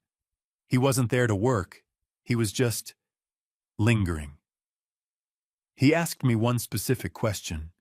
He wanted to know if the kill switch system I'd installed could be overridden remotely by a second transmitter, something on a different frequency. I paused, the memory surfacing with agonizing clarity. I told him no. I explained the security protocols. I told him the system was a closed-loop, single-frequency, single-user. I believed that when I said it. I thought I was teaching him something about craftsmanship. Grace was perfectly still, her pen poised. What did Derek do when you told him that? He didn't argue. I said, a hollow laugh escaping my throat. He just nodded. And then he smiled. It wasn't a big grin. It was just a slight upturn of the mouth. Just enough to show he'd found the hole in the fence. I told myself it meant nothing. I told myself it was just a kid's casual curiosity about high-end electronics. I have been lying to myself about that smile for 2 months. Grace lowered her pen and looked at me with a profound, quiet empathy. Tell me everything about that conversation, she said. Every word, every gesture, every detail of the equipment you were working on at the time. And I did. I poured it all out, the technical specs, the look in his eyes, the way the light hit the garage floor. I told her everything because the truth was the only thing I had left. It was a jagged, ugly thing, but it was mine. And for the first time in a long time, I wasn't going to let anyone else carry the weight of it. Dana Whitfield's office occupied the northeast corner of the Pima County Attorney's building, and everything about it was deliberate. The desk was clear, except for 2 folders and a legal pad. The shelves behind her held case reporters and procedure manuals arranged by year, not alphabetically. She was 48, angular, with dark hair pulled back, and the particular stillness of someone who had learned a long time ago that the person who moves first in a room usually loses something. She did not stand when we entered. She looked at Morse first, then Grace, then me, each, for exactly the same duration, which told me she had already read everything in the file and was now reading us. Mr. Callahan, she said. Sit down. I sat. Grace sat beside me. Morse took the chair at the end of the table and opened his folder without speaking. Whitfield folded her hands. Detective Morse submitted a supplemental evidence package to my office at 7:45 this morning. I've spent the last hour reviewing it. She paused. I want to be clear about something before we proceed. This office filed charges against you based on the evidence available at the time of filing. That evidence has now been materially supplemented. What I do with that supplementation is governed by my obligation to pursue justice, not to protect a prior decision. We appreciate that clarity, Grace said. Don't appreciate it yet, Whitfield said. I haven't decided anything. She opened the first folder. The forensic soil report from the University of Arizona is solid. The mineral composition matched to the Cave Creek access road is within acceptable scientific parameters for evidentiary use. She turned a page. The ECU seat sensor data is useful, but imprecise. A defense attorney will argue the weight range has a margin of error that encompasses multiple individuals. I agree with that argument to a limited extent. Which is why we're not presenting it as a standalone element, Grace said. We're presenting it as one link in a corroborating chain. I understand the strategy, Whitfield said without looking up. Let me finish. She turned to the second folder. The backup security footage placing Derek Callahan in the garage on March 14th is admissible and significant. The programmable RF emitter recovered from behind the rear seat brace is physical evidence connecting a deliberate act of premeditation to the vehicle. She set the folder down and looked at Morse. The GPS log placing Tate's unit en route 77 11 minutes before the crash call, that is the piece that concerns me most. Because it implicates a serving officer, Morse said. Because it implicates a serving officer, Whitfield confirmed. If I move on this, I am not just reviewing charges against Ray Callahan. I am opening an investigation into Officer Ben Tate, which means internal affairs, which means the department, which means this becomes significantly larger than a vehicle theft and obstruction case. She looked at me directly for the first time since we sat down. Mr. Callahan, I want to ask you something directly. In your conversation with Derek 3 weeks before March 15th, the one where he asked about the kill switch, did he give any indication of who was directing him? The question landed precisely. She had read every word of the supplemental package. He didn't name anyone, I said. But the question was too specific to be casual. He wanted to know if the system could be overridden by a second transmitter operating on a mirrored frequency. That is not a question a person asks out of general curiosity. No, Whitfield said. It is not. She was quiet for a moment. Here is where I am. The evidence package as assembled is sufficient for me to file a motion to dismiss the charges against you. I will do that. I am also opening a parallel investigation into Benjamin Tate and the financial connections between Preston Holt Meridian Capital Solutions and the events of March 15th. She looked at Grace. Your client is not a free man in the clear.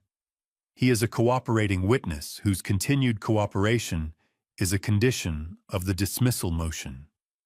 If he contacts Carol outside of legally sanctioned channels or takes any independent action related to this case, the motion stops.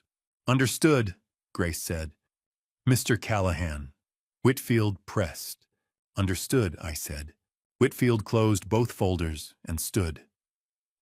The meeting was over. She extended her hand to Grace first, then Morse, then me. Her grip was firm and brief. One more thing, she said, looking at me as I reached the door. The second wrench. The one with Derek's blood found in the drainage ditch. She paused. The blood predates the crash. The lab confirmed the sample shows partial coagulation consistent with an injury sustained between 2 and 4 hours before the vehicle impact. She held my gaze. Your son was injured before he ever got in that car. I don't yet know what that means. But I think you should be prepared for the possibility that Derek's role in this is not entirely what it appears. I stood at the door with that sentence sitting in my chest, like a stone I hadn't expected to carry. Outside in the parking lot, Grace walked beside me without speaking for a long moment. Then she said, "She's going to move fast on Tate. When she does, Holt will know within hours." What does Holt do when he knows I asked? Grace looked at me over the roof of her car. He either runs or he reaches, and a man like Preston Holt, she said quietly, almost always reaches.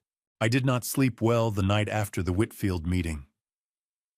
I lay in the dark of my house, the house that sat 3 blocks from the garage, the house I had owned for 19 years, and I thought about what she had said about the blood on the second wrench, predating the crash by 2 to 4 hours. Derek injured before he ever sat behind the wheel of my Mustang. I had been building a case against my son for 2 months. I had been entirely justified in doing so. And now a prosecutor I had met for the first time that morning had planted a question inside me that I could not dislodge. At 6:47 the next morning, someone knocked on my front door. I knew before I opened it. The knock was 2 deliberate 3 measured beats, the way Derek had knocked on doors since he was a teenager. The habit of a person who wanted to announce himself without asking permission. I stood in the hallway for 5 seconds. Then I opened the door. Derek looked like he had not slept in longer than I had. He was thinner than the last time I had stood this close to him, and there was a bruise along his left jaw, faded to yellow-green at the edges, old enough to have been there for weeks. He was wearing a plain gray jacket, and his hands were visible at his sides, which I registered automatically the way any man does when he has spent time in situations where hands mattered. "I know I'm not supposed to be here," he said. His voice was different than it had been at the crash site. The calculation was gone from it. What was left underneath was something I had not heard from him in years, and I was not entirely prepared for it. "You need to leave," I said. "You know what's in motion right now. Any contact between us, I know what's in motion," he said. "That's why I'm here." He looked at me steadily. "I need 5 minutes. Not to argue, not to justify anything. 5 minutes." I stood in the doorway and did the calculation that Grace would have told me not to do. Then I stepped back and let him in. He stood in the front room and didn't sit down. I didn't offer him a seat. We stood on opposite sides of the room the way 2 people do when the distance between them is the only thing keeping the conversation from becoming something neither of them can manage. "The blood on the wrench," Derek said. I went very still. "You know about that," I said. "Whitfield's office contacted my attorney this morning," he said. "Standard disclosure." He looked down at the floor for a moment, then back up at me. "I need you to understand something about that night. About what happened before I ever touched your car. Eureka! Suka. Preston had a man at my apartment," he said. 2 nights before March 15th. He came to deliver a message, the kind of message that doesn't use words. He touched the side of his jaw lightly, the gesture of a man referencing something he had stopped being surprised by. I was told that if I didn't follow through, it wouldn't be me who paid for it. It would be you. Not legally. Not a lawsuit. His eyes didn't move from mine. "I am not asking you to forgive me. I'm not asking you for anything. But I need you to know that the night I drove your car, I was not acting freely." The room was very quiet. I looked at my son, at the faded bruise, at the exhaustion that had settled into the lines around his eyes, at the hands held still at his sides. And I felt something move through me that was not forgiveness and was not absolution. It was older and more complicated than either of those things. It was the particular grief of a father who sees too late, and all at once the shape of something that was done to his child while he was not looking. "Who else knows this?" I said. "My attorney," Derek said, "and now you." "You need to tell Grace," I said. "Today, not tomorrow. Today. You call her and you tell her every detail of what happened at your apartment, who the man was, what was said, and anything that connects it to Holt directly." I looked at him hard. "Can you do that?" Derek nodded. "Yes." "Then go," I said. "And Derek, He stopped at the door. Do not contact me again outside of legal channels. Not because I don't. I stopped. Started again. Just follow the process. Everything else waits until this is finished. He left without another word. I stood in the front room for a long time after the door closed, listening to the silence of a house that felt both emptier and less empty than it had the night before. My phone buzzed on the table. A message from Grace. It read, Holt's attorney filed an emergency injunction this morning to block access to the Meridian financial records. He knows we're moving. I picked up the phone and called her back. We had less time than either of us had thought. The Pima County Courthouse marble was cold under my palms as Grace and I waited on that bench. I could feel the eyes of the clerk on us, but I kept my gaze forward. Inside courtroom 7, the air was stale with the scent of old law books and anxiety. At 9:30, sharp Judge Eleanor Vasquez took her seat. She had the kind of face that had seen too many lies and too few truths. Leonard Gantry, Holt's attorney, rose first. He spoke of privilege of fishing expeditions of harassment. His voice was smooth, practiced. Grace followed. She laid out the transfers, $41,000 to Carol, $18,000, to Tate the soil evidence, the coerced statement from Derek. She argued the shell company was a mask, and the mask was slipping. Vasquez listened, her fingers steepled. When Gantry called the soil evidence circumstantial, Grace's rebuttal was sharp. The mud on the victim's car matches the unique red clay from Holt's private road. That is not coincidence. That is connection. The judge's ruling came like a gavel to the chest. The subpoena was granted in part. We could access the accounts of Carol and Tate, but only for the 36 months prior to March 15, 2025. The broader corporate veil remained intact. It was a win, but a narrow one. We spilled into the hallway. Morse clapped me on the shoulder. We move fast. Holt's people will try to bury the money trail. My phone buzzed. A text from an unknown number, stay away from the garage. This is your last warning. I showed it to Grace. Her jaw tightened. He's getting nervous. He should be, I said. Not yet, Morse corrected. We have a subpoena, not the records. And we don't have Holt. I deleted the message, but the words lingered. We needed to talk to Derek again. He'd mentioned a man at his apartment, a shadow with a voice. We needed a name, a face. Morse promised to arrange it, but his eyes were wary. Holt has resources, and he's running out of options. Back at the garage, Marcus had the laptop open, lines of code scrolling like digital rain. He'd been digging into Meridian's payment processor logs. They're not careful, he muttered. The processor keeps IP addresses, timestamps, user accounts. I can see someone at Meridian manually pushing money to Carol and Tate. Can you get the logs? Grace asked. I have them, but they're encrypted. I need to break the encryption to see the full data. How long? A few hours. I have a brute force tool, but I need the right key. And legal cover. These are private company records, not government databases. Grace nodded. I'll get you a subpoena for the processor's records. But move fast.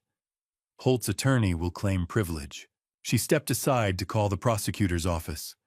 My phone rang. It was Carol. Ray, I just got a call from Holt's lawyer. He said if I testify, I'll be charged with conspiracy. He's bluffing, I said, but my stomach twisted. I'm scared, Ray. I know. But we've got the law on our side now. Grace hung up. Tate was just arrested. Morse's team picked him up an hour ago. Evidence tampering and conspiracy. That's a big move, I said. It puts pressure on Holt.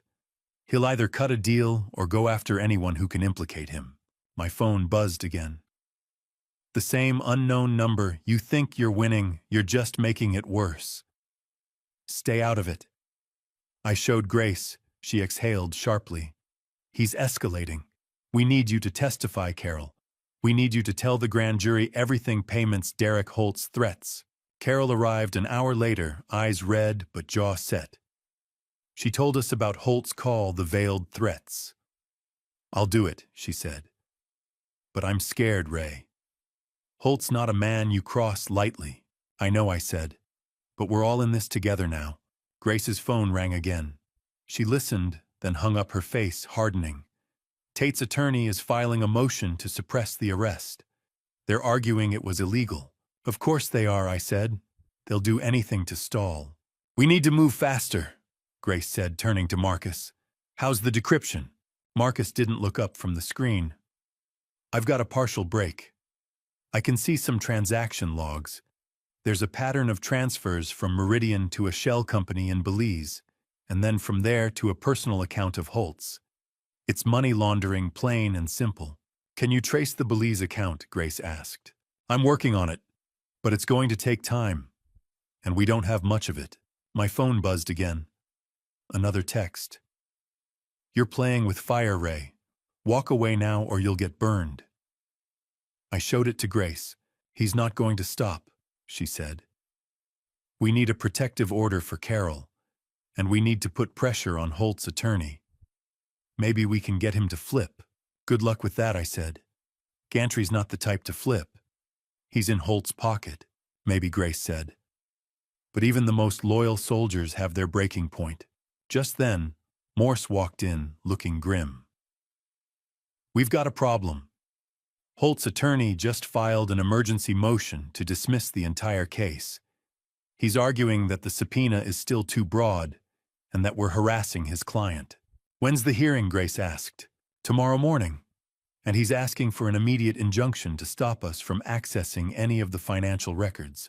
He's trying to shut us down before we even get started, I said. We need to be ready, Grace said.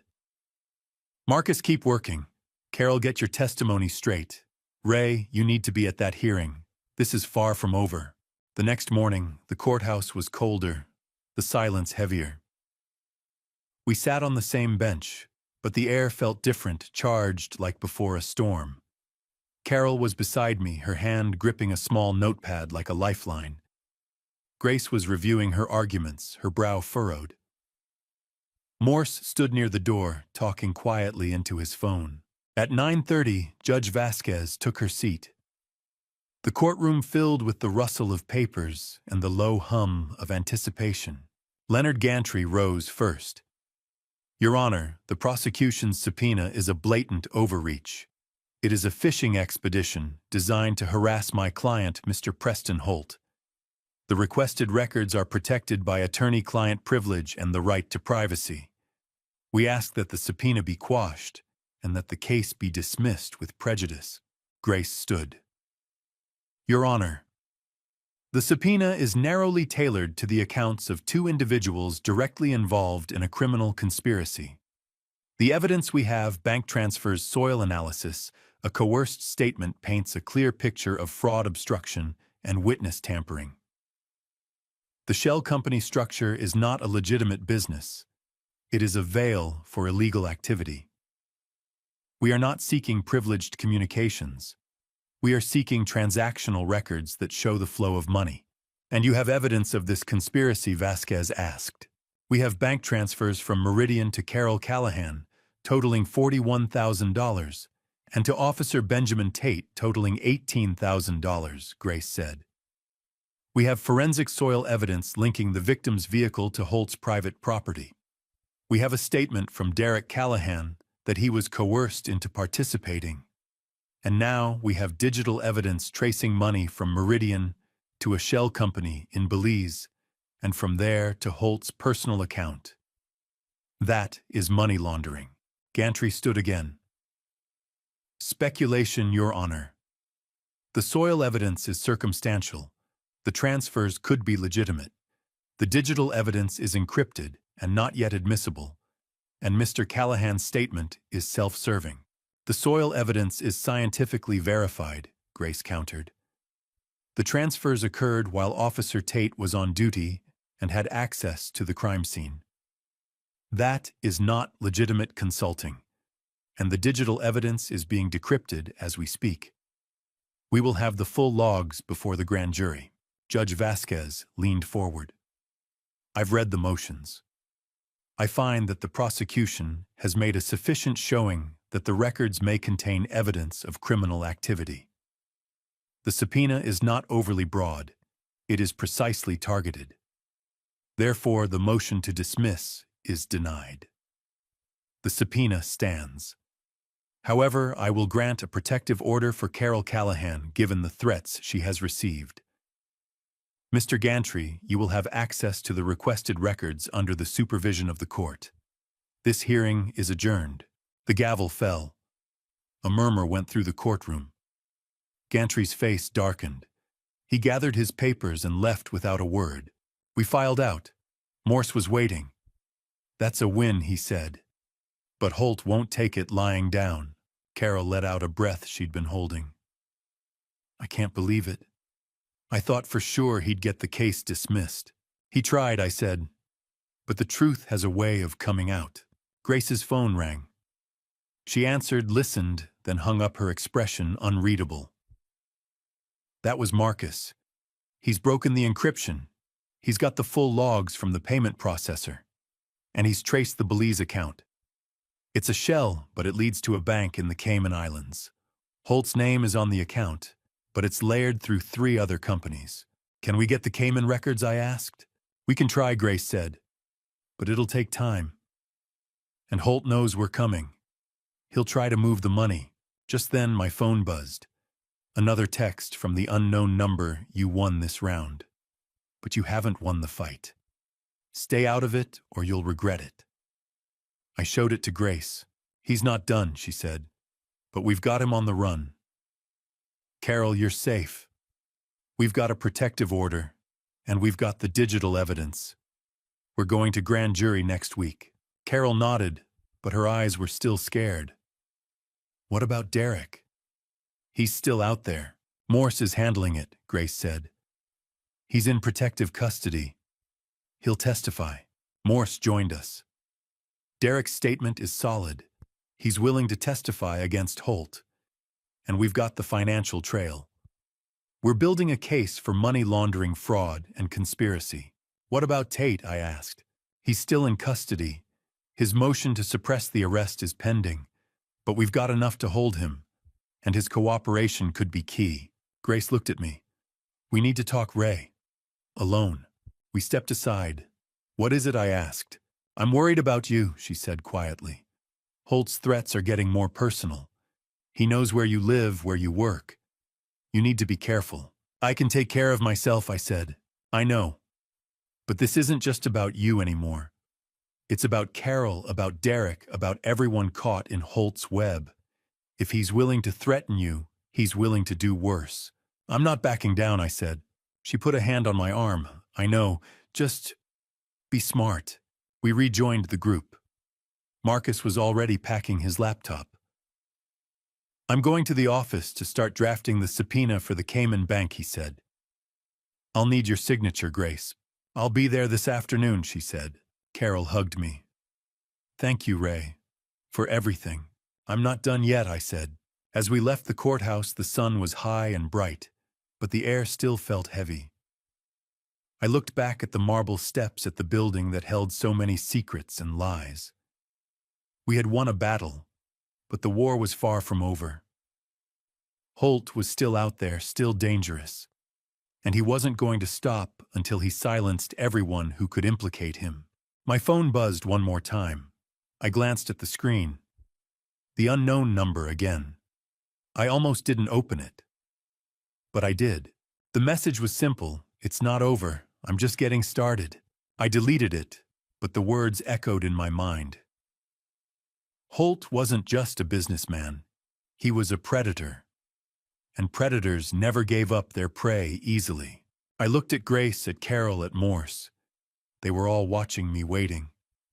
I nodded. Let's finish this. The message from Holt glowed on my phone screen, then vanished into the digital ether. I stood there in the parking lot of the Pima County Courthouse, the desert sun beating down like a judge's gavel, and felt the weight of those 6 words, I'm just getting started. I looked at Grace, Carol, and Morse. Their faces were tight with the same understanding this wasn't over. It had only begun to simmer. "We need to move," Grace said, her voice low. "Holt's not bluffing. He's desperate." Morse nodded. "I've already got a unit outside Carol's place. Derek's in a safe house. But Holt's got money. He can buy information, people." Carol shivered. "He called me last night. Said if I testified, he'd make sure I disappeared. He's threatening a witness." Morse said, already pulling out his phone. "That's another charge. I'll add it to the stack." We piled into Grace's sedan and headed back to the office. The silence in the car was heavy, each of us lost in our own thoughts. Mine were on Holt's reach, how far it extended, and who else might be in his pocket. Back at the office, Grace called a war council. Marcus was already there, laptop open, lines of code reflecting off his glasses. "I've got something," he said, without preamble. "The digital trail goes deeper than we thought. Meridian wasn't just laundering money through Belize. There's a second shell, Apex Frontier Development, registered in Nevada. It's linked to Holt through a series of bearer bonds and crypto payments." "Can you prove Holt knew?" I asked. "The payment logs show a direct transfer from Apex to a Cayman account in Holt's name 2 days before the crash. But here's the kicker. There's also a transfer from Apex to a P.O. box in Phoenix. The same P.O. box that received monthly payments from Meridian to a consulting fee for Officer Tate." Grace's eyes narrowed. Holt was paying Tate through 2 shells. "That's deliberate obfuscation. And there's more," Marcus said, clicking his mouse. "I decrypted the Belize bank's server logs. Someone accessed the account from an IP address in Scottsdale yesterday, right after the injunction hearing. They tried to initiate a wire transfer out of the country." "Holt," I said. "Or someone working for him," Marcus said. "The transfer was flagged by the bank's compliance system. It's frozen now, but it shows he's still trying to move the money." Morse stood, his jaw clenched. "We need to hit him again. Hard. The grand jury is next week. I want to present the digital evidence, the money trail, the threats. I want to put Holt in handcuffs before he can bury us." Grace was already drafting a motion. "I'll ask the judge to compel Holt to testify before the grand jury. If he takes the fifth, it's admissible as consciousness of guilt. And I'll request an emergency hearing on the witness intimidation charge." Carol spoke up, her voice trembling but firm.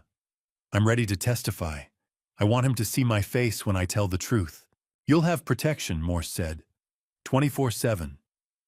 But Carol, you need to understand. Holt may try to contact you again. Don't answer. Don't engage. Call the hotline immediately." She nodded, but fear lingered in her eyes. The rest of the day was a blur of affidavits, subpoenas, and strategy sessions. Marcus worked on a visual timeline of the money laundering, something the grand jury could understand. Grace fine-tuned her questions. Morse coordinated with the DA's office. At 5, I slipped out to get some air. I walked to a nearby bar, the kind of dimly lit joint where the glasses were always half full and the conversations were half lies. I ordered a whiskey neat and sat in a corner booth trying to piece together the puzzle. Holt wasn't just a real estate developer. He was a spider at the center of a web, and we were flies buzzing too close to the light. My phone buzzed. An unknown number. I almost didn't answer, but something made me press the green button. "Ray Callahan," a voice said, smooth as silk and cold as a grave. "I've been reading about you. Quite the crusader." "Holt," I said, my grip tightening on the phone. "I want to make you an offer," he said, ignoring my identification. "Drop the case. Withdraw the subpoena. Tell your little lawyer friend to back off.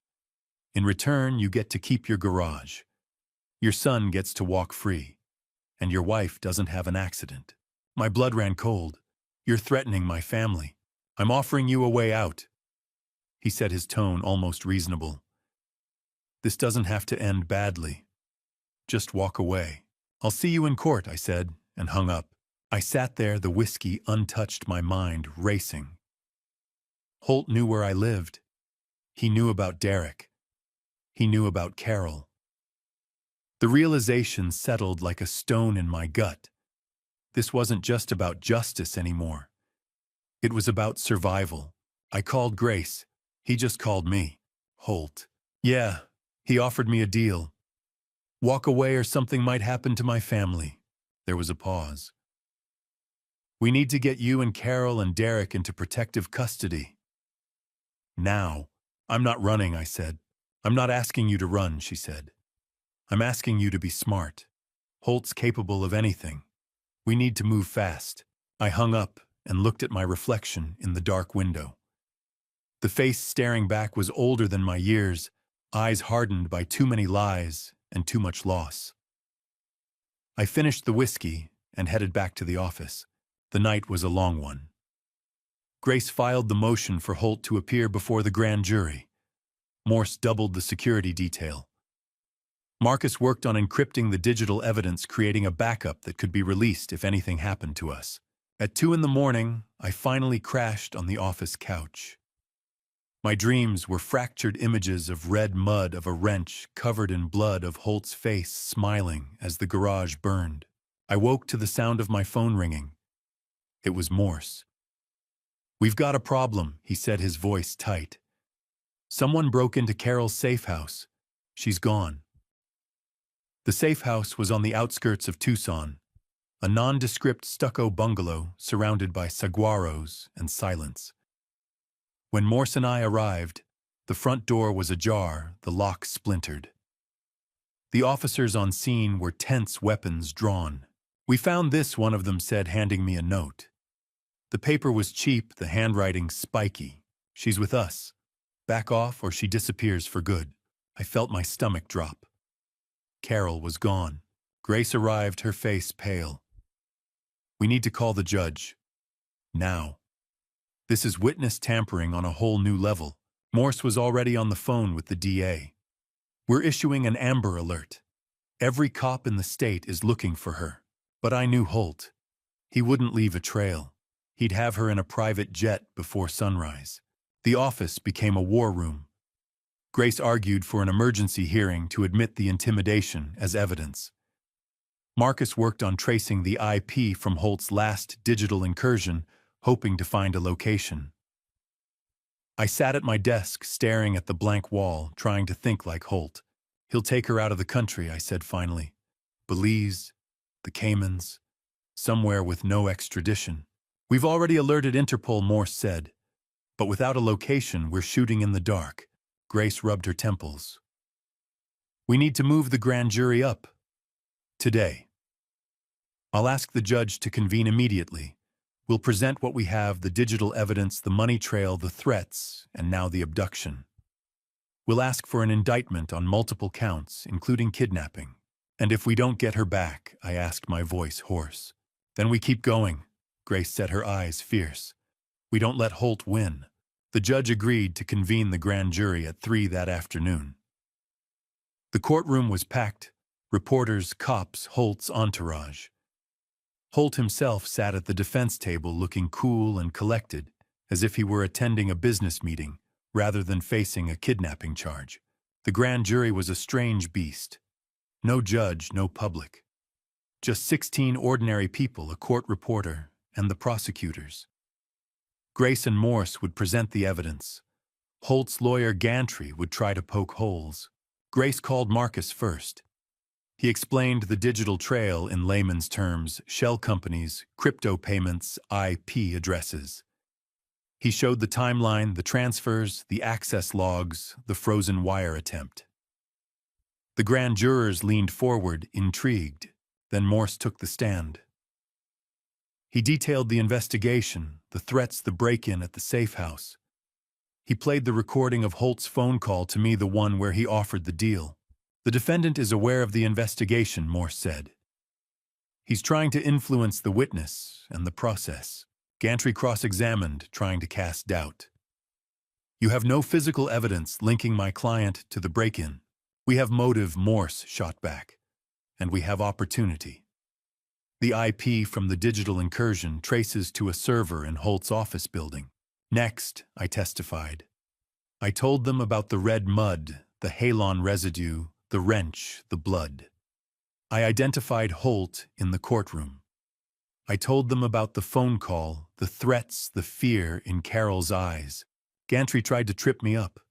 You're a mechanic, not a detective. How can you be sure? I know what I saw, I said.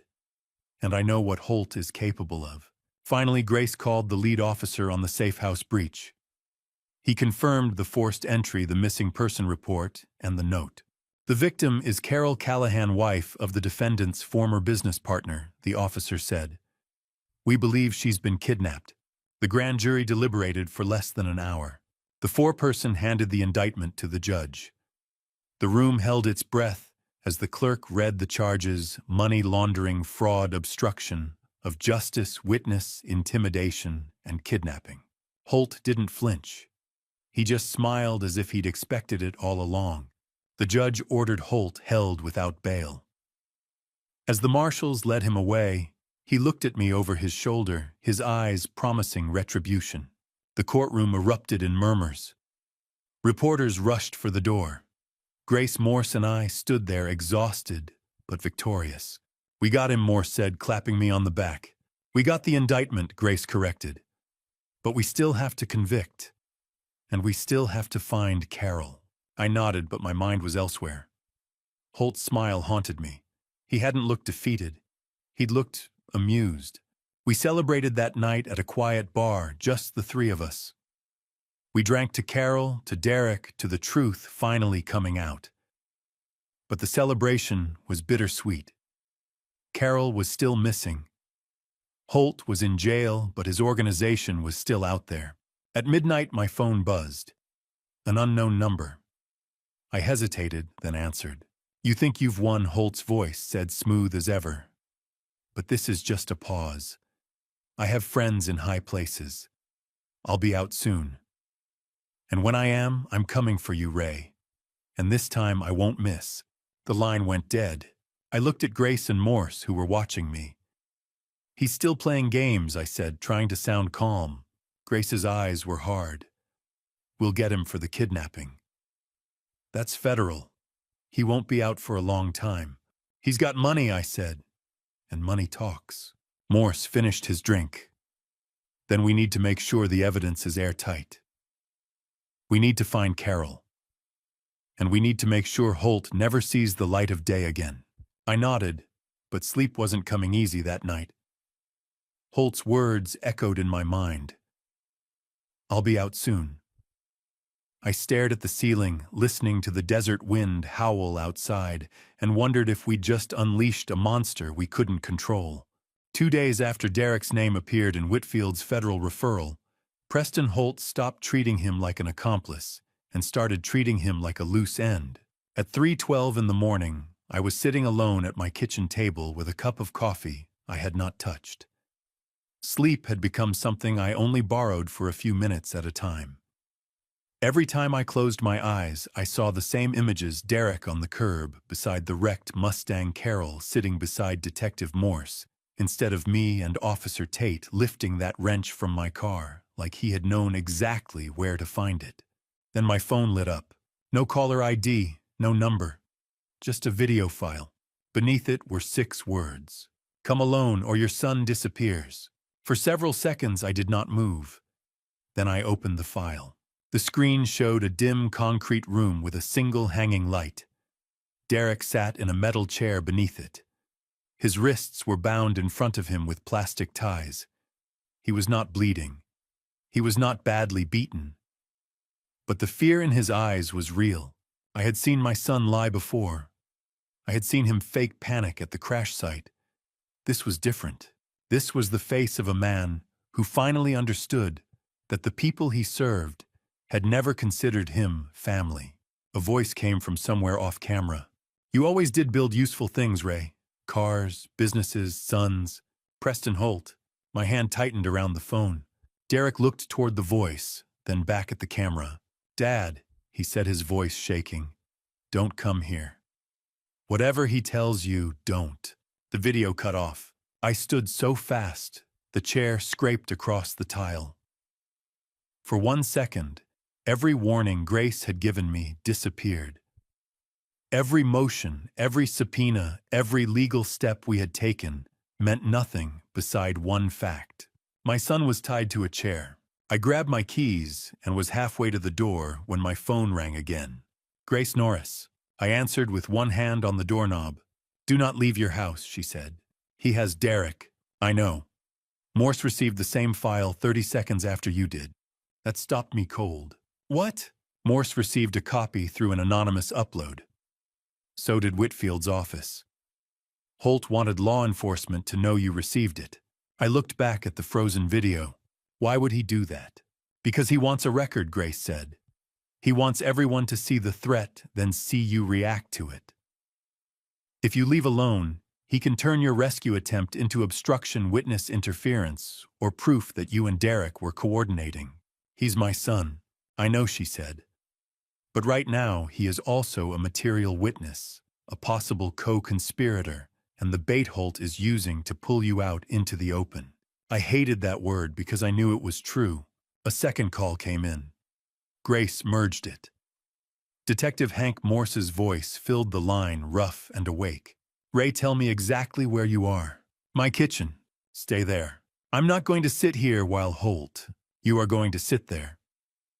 Morse cut in. "Because the second you move without us, Holt gets the reaction he built this for." I looked down at the keys in my hand. The metal teeth pressed into my palm. "You saw the video." "I saw it. Then you saw his face." "I did," Morse said. "And I'm telling you clearly, if you go after him alone, you may lose him and destroy the case at the same time." For 30 years, I had trusted instinct. A strange engine noise, a vibration through a steering column, a car drifting half an inch too wide in a corner. Instinct had saved me more times than I could count. But instinct had also sent me to the crash scene on March 15th. Instinct had put me exactly where Derek and Tate needed me. I could not make that mistake again. "What do you need from me?" I asked. Grace answered first. "Forward the original file to me and Morse. Do not edit it. Do not screenshot it. Do not send it to Marcus. Do not open it again after you forward it. Chain of custody matters." I looked at Derek's frozen face. Then I forwarded the file. It felt like abandoning him, even though I knew it was the only thing that might save him. At 3:49 a.m., Grace arrived at my house. Her hair was pulled back her face, pale with lack of sleep, but her eyes were sharp. She placed an evidence envelope on the table and held out her hand. "Phone." I gave it to her. She sealed it, labeled it, signed across the flap, then had me sign beneath her name. "This preserves the original file on your device," she said. "Morse will get a forensic copy under warrant." "Do you always sound this calm when someone threatens a man's child?" "No," she said. "Only when the man is about to do something that could ruin everything." At 4:06 a.m., Morse called again. "We have a partial location pattern," he said. The upload was routed through a private relay, but the first tower handshake came from an industrial zone south of Tucson. Old cannery property near East Drexel, closed for years. Grace put the call on speaker. "Do you have enough for a warrant?" she asked. "Not alone. But combined with the threat, Derek's witness status, the active corruption investigation, and Holt's connection to Meridian, yes. I'm waking a judge now." "How long?" "As long as it takes to do it right." I gripped the back of a chair. "And if Holt moves him before then?" "Then we track the next move," Morse said. "But if we go in without the warrant, and that building is tied to Holt through a shell company, his lawyers will spend months arguing illegal search. I'm not giving him that." I wanted to argue. I wanted to demand speed over procedure. But that was exactly what Holt was counting on. So I said nothing. At 5:31 a.m., the warrant was signed. At 5:47, Morse sent units toward the cannery. At 6:02, Grace received confirmation that Whitfield's office had been notified and that the operation would be logged as part of the broader conspiracy investigation. No shortcuts, no private heroics, no emotional mistake Holt could weaponize later. I sat at the kitchen table while other men went to find my son. Those were the longest minutes of my life. Grace sat across from me, silent, her phone face up between us. Every few minutes it buzzed with an update. Unit staged, rear entrance covered, thermal movement inside, possible hostage location. Then nothing. For 7 minutes there was nothing. I heard the refrigerator hum. I heard a truck pass outside. I heard my own breathing, uneven and ugly. Then Grace's phone rang. Morsi. She answered and put it on speaker. For a second all I heard was movement. Voices in the background. A radio squawk. A door banging somewhere. Then Morse said, "Ray." I stood. "Tell me." "Derek is alive." My knees almost failed. Morse continued. "He's being evaluated by paramedics. Conscious. Frightened. No major visible injuries. He's asking for you." For one impossible second, I was back in the garage 20 years earlier, watching a little boy with grease on his cheek ask if he could hold the flashlight.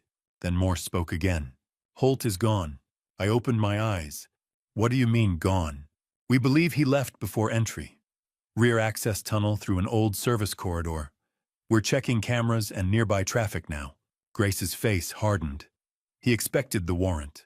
Or he expected Ray to come alone and had an exit plan either way, Morse said. "He never meant to stay," I said. "No," Morse answered. "But he left something." Grace went still. "What?" "A hard drive. Hidden behind a breaker panel in the room where Derek was held. It was not left by accident." "What's on it?" I asked. "We don't know yet. It is being packaged now. Certified forensic examiner only. No one touches the contents until the warrant is expanded." "Can I see Derek?" "Not yet," Morse said. The answer hit harder than I expected. "He's my son. He is also a material witness, a potential co-conspirator, and now a kidnapping victim. Any contact has to be cleared through counsel and documented." For a moment I hated the law, hated its timing, hated the way it could stand between a father and a son who had just been pulled from an abandoned building. Then I remembered the Mustang. I remembered what happened the last time I let emotion drive. "Is he safe?" I asked. "Yes," Morse said. "For now." By sunrise, the sky over Tucson had turned pale and hard. Grace stood at my kitchen counter, already preparing the next motion. I walked to the window and looked toward the driveway. My truck sat there untouched. For once, I had not run straight into the trap.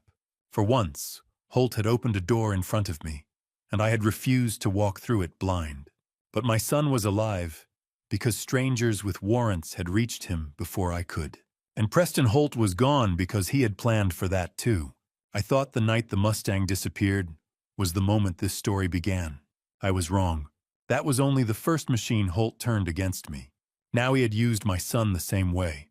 And somewhere inside a hard drive hidden behind a breaker panel, the machine had finally started to expose itself. By noon, Derek was in protective custody at a secured hospital wing, and I still had not been allowed to see him. Morse said it was procedure. Grace said it was necessary. The prosecutor said Derek was now both a victim and a material witness, which meant every conversation around him had to be controlled, recorded, and cleared through counsel. I understood all of it. I hated all of it. Grace drove me to her office instead of the hospital. I sat across from her while she placed 3 folders on the table and waited for me to stop staring at the wall. "Ray," she said, "look at me." I did. "You did not lose him this morning." I swallowed. "Then why does it feel like I did?" "Because Holt wanted you to feel that way.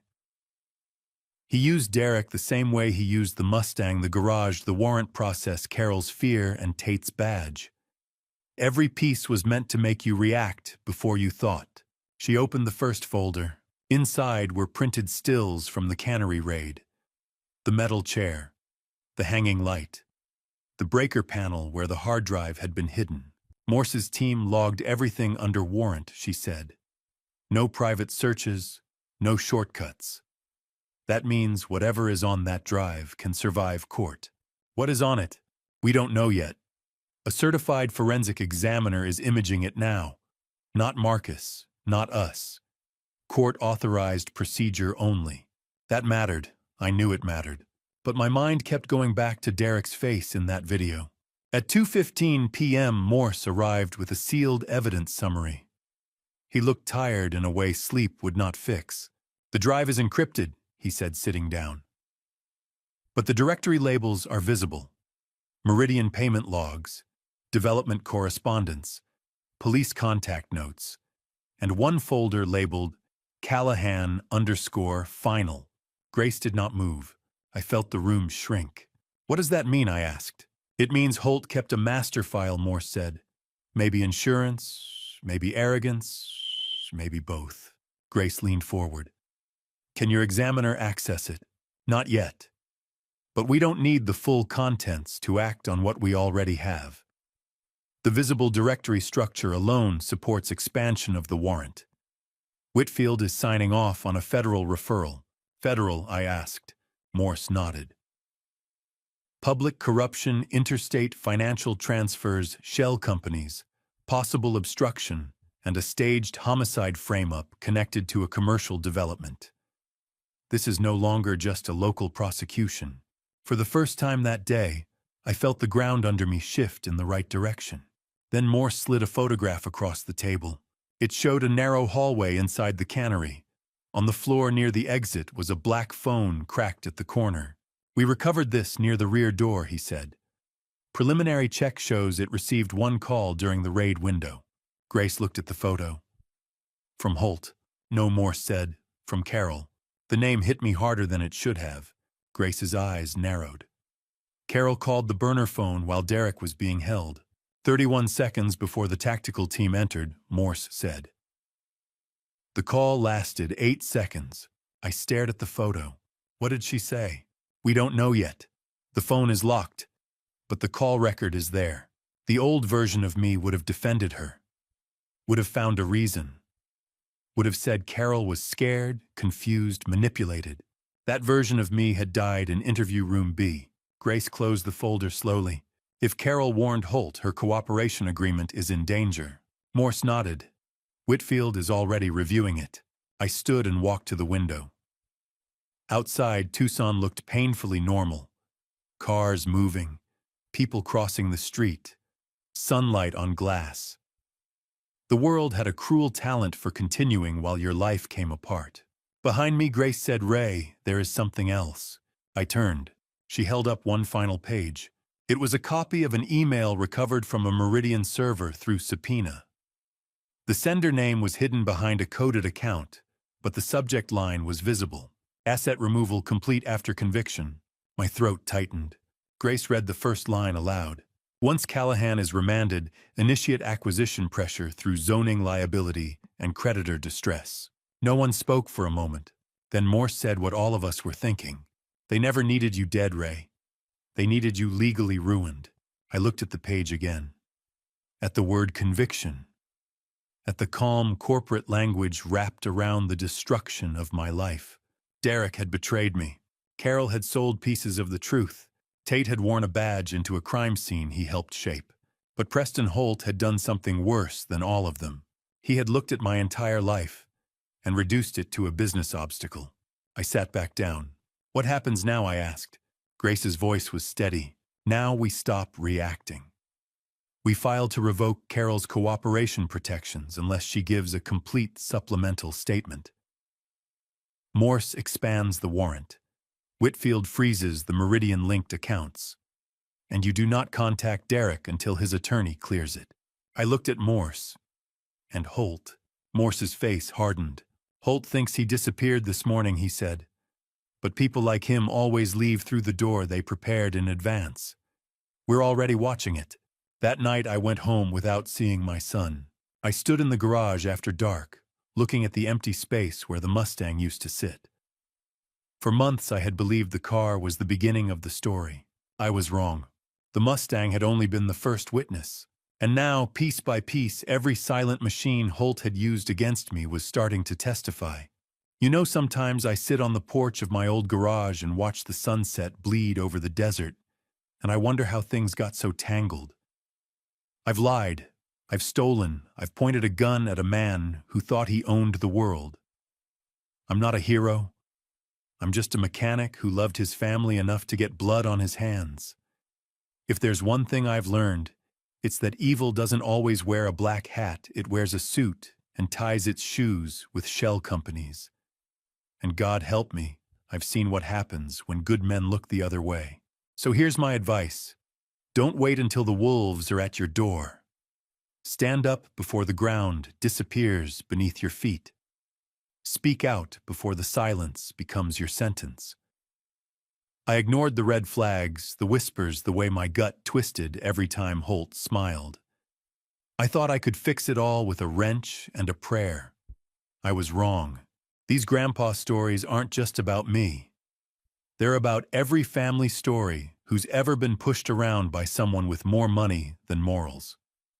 This family story is a warning, a testament, a promise that the truth, however battered, still matters. If you've been following this grandpa stories, you know the cost of silence. You know that justice isn't a straight line. It's a jagged, bloody path you walk one step at a time. If you believe in that fight, leave a comment.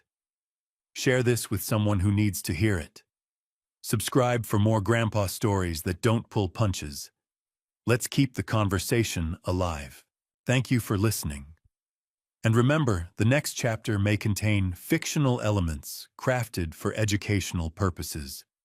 If that's not your thing, feel free to close the book and find a story that suits you better.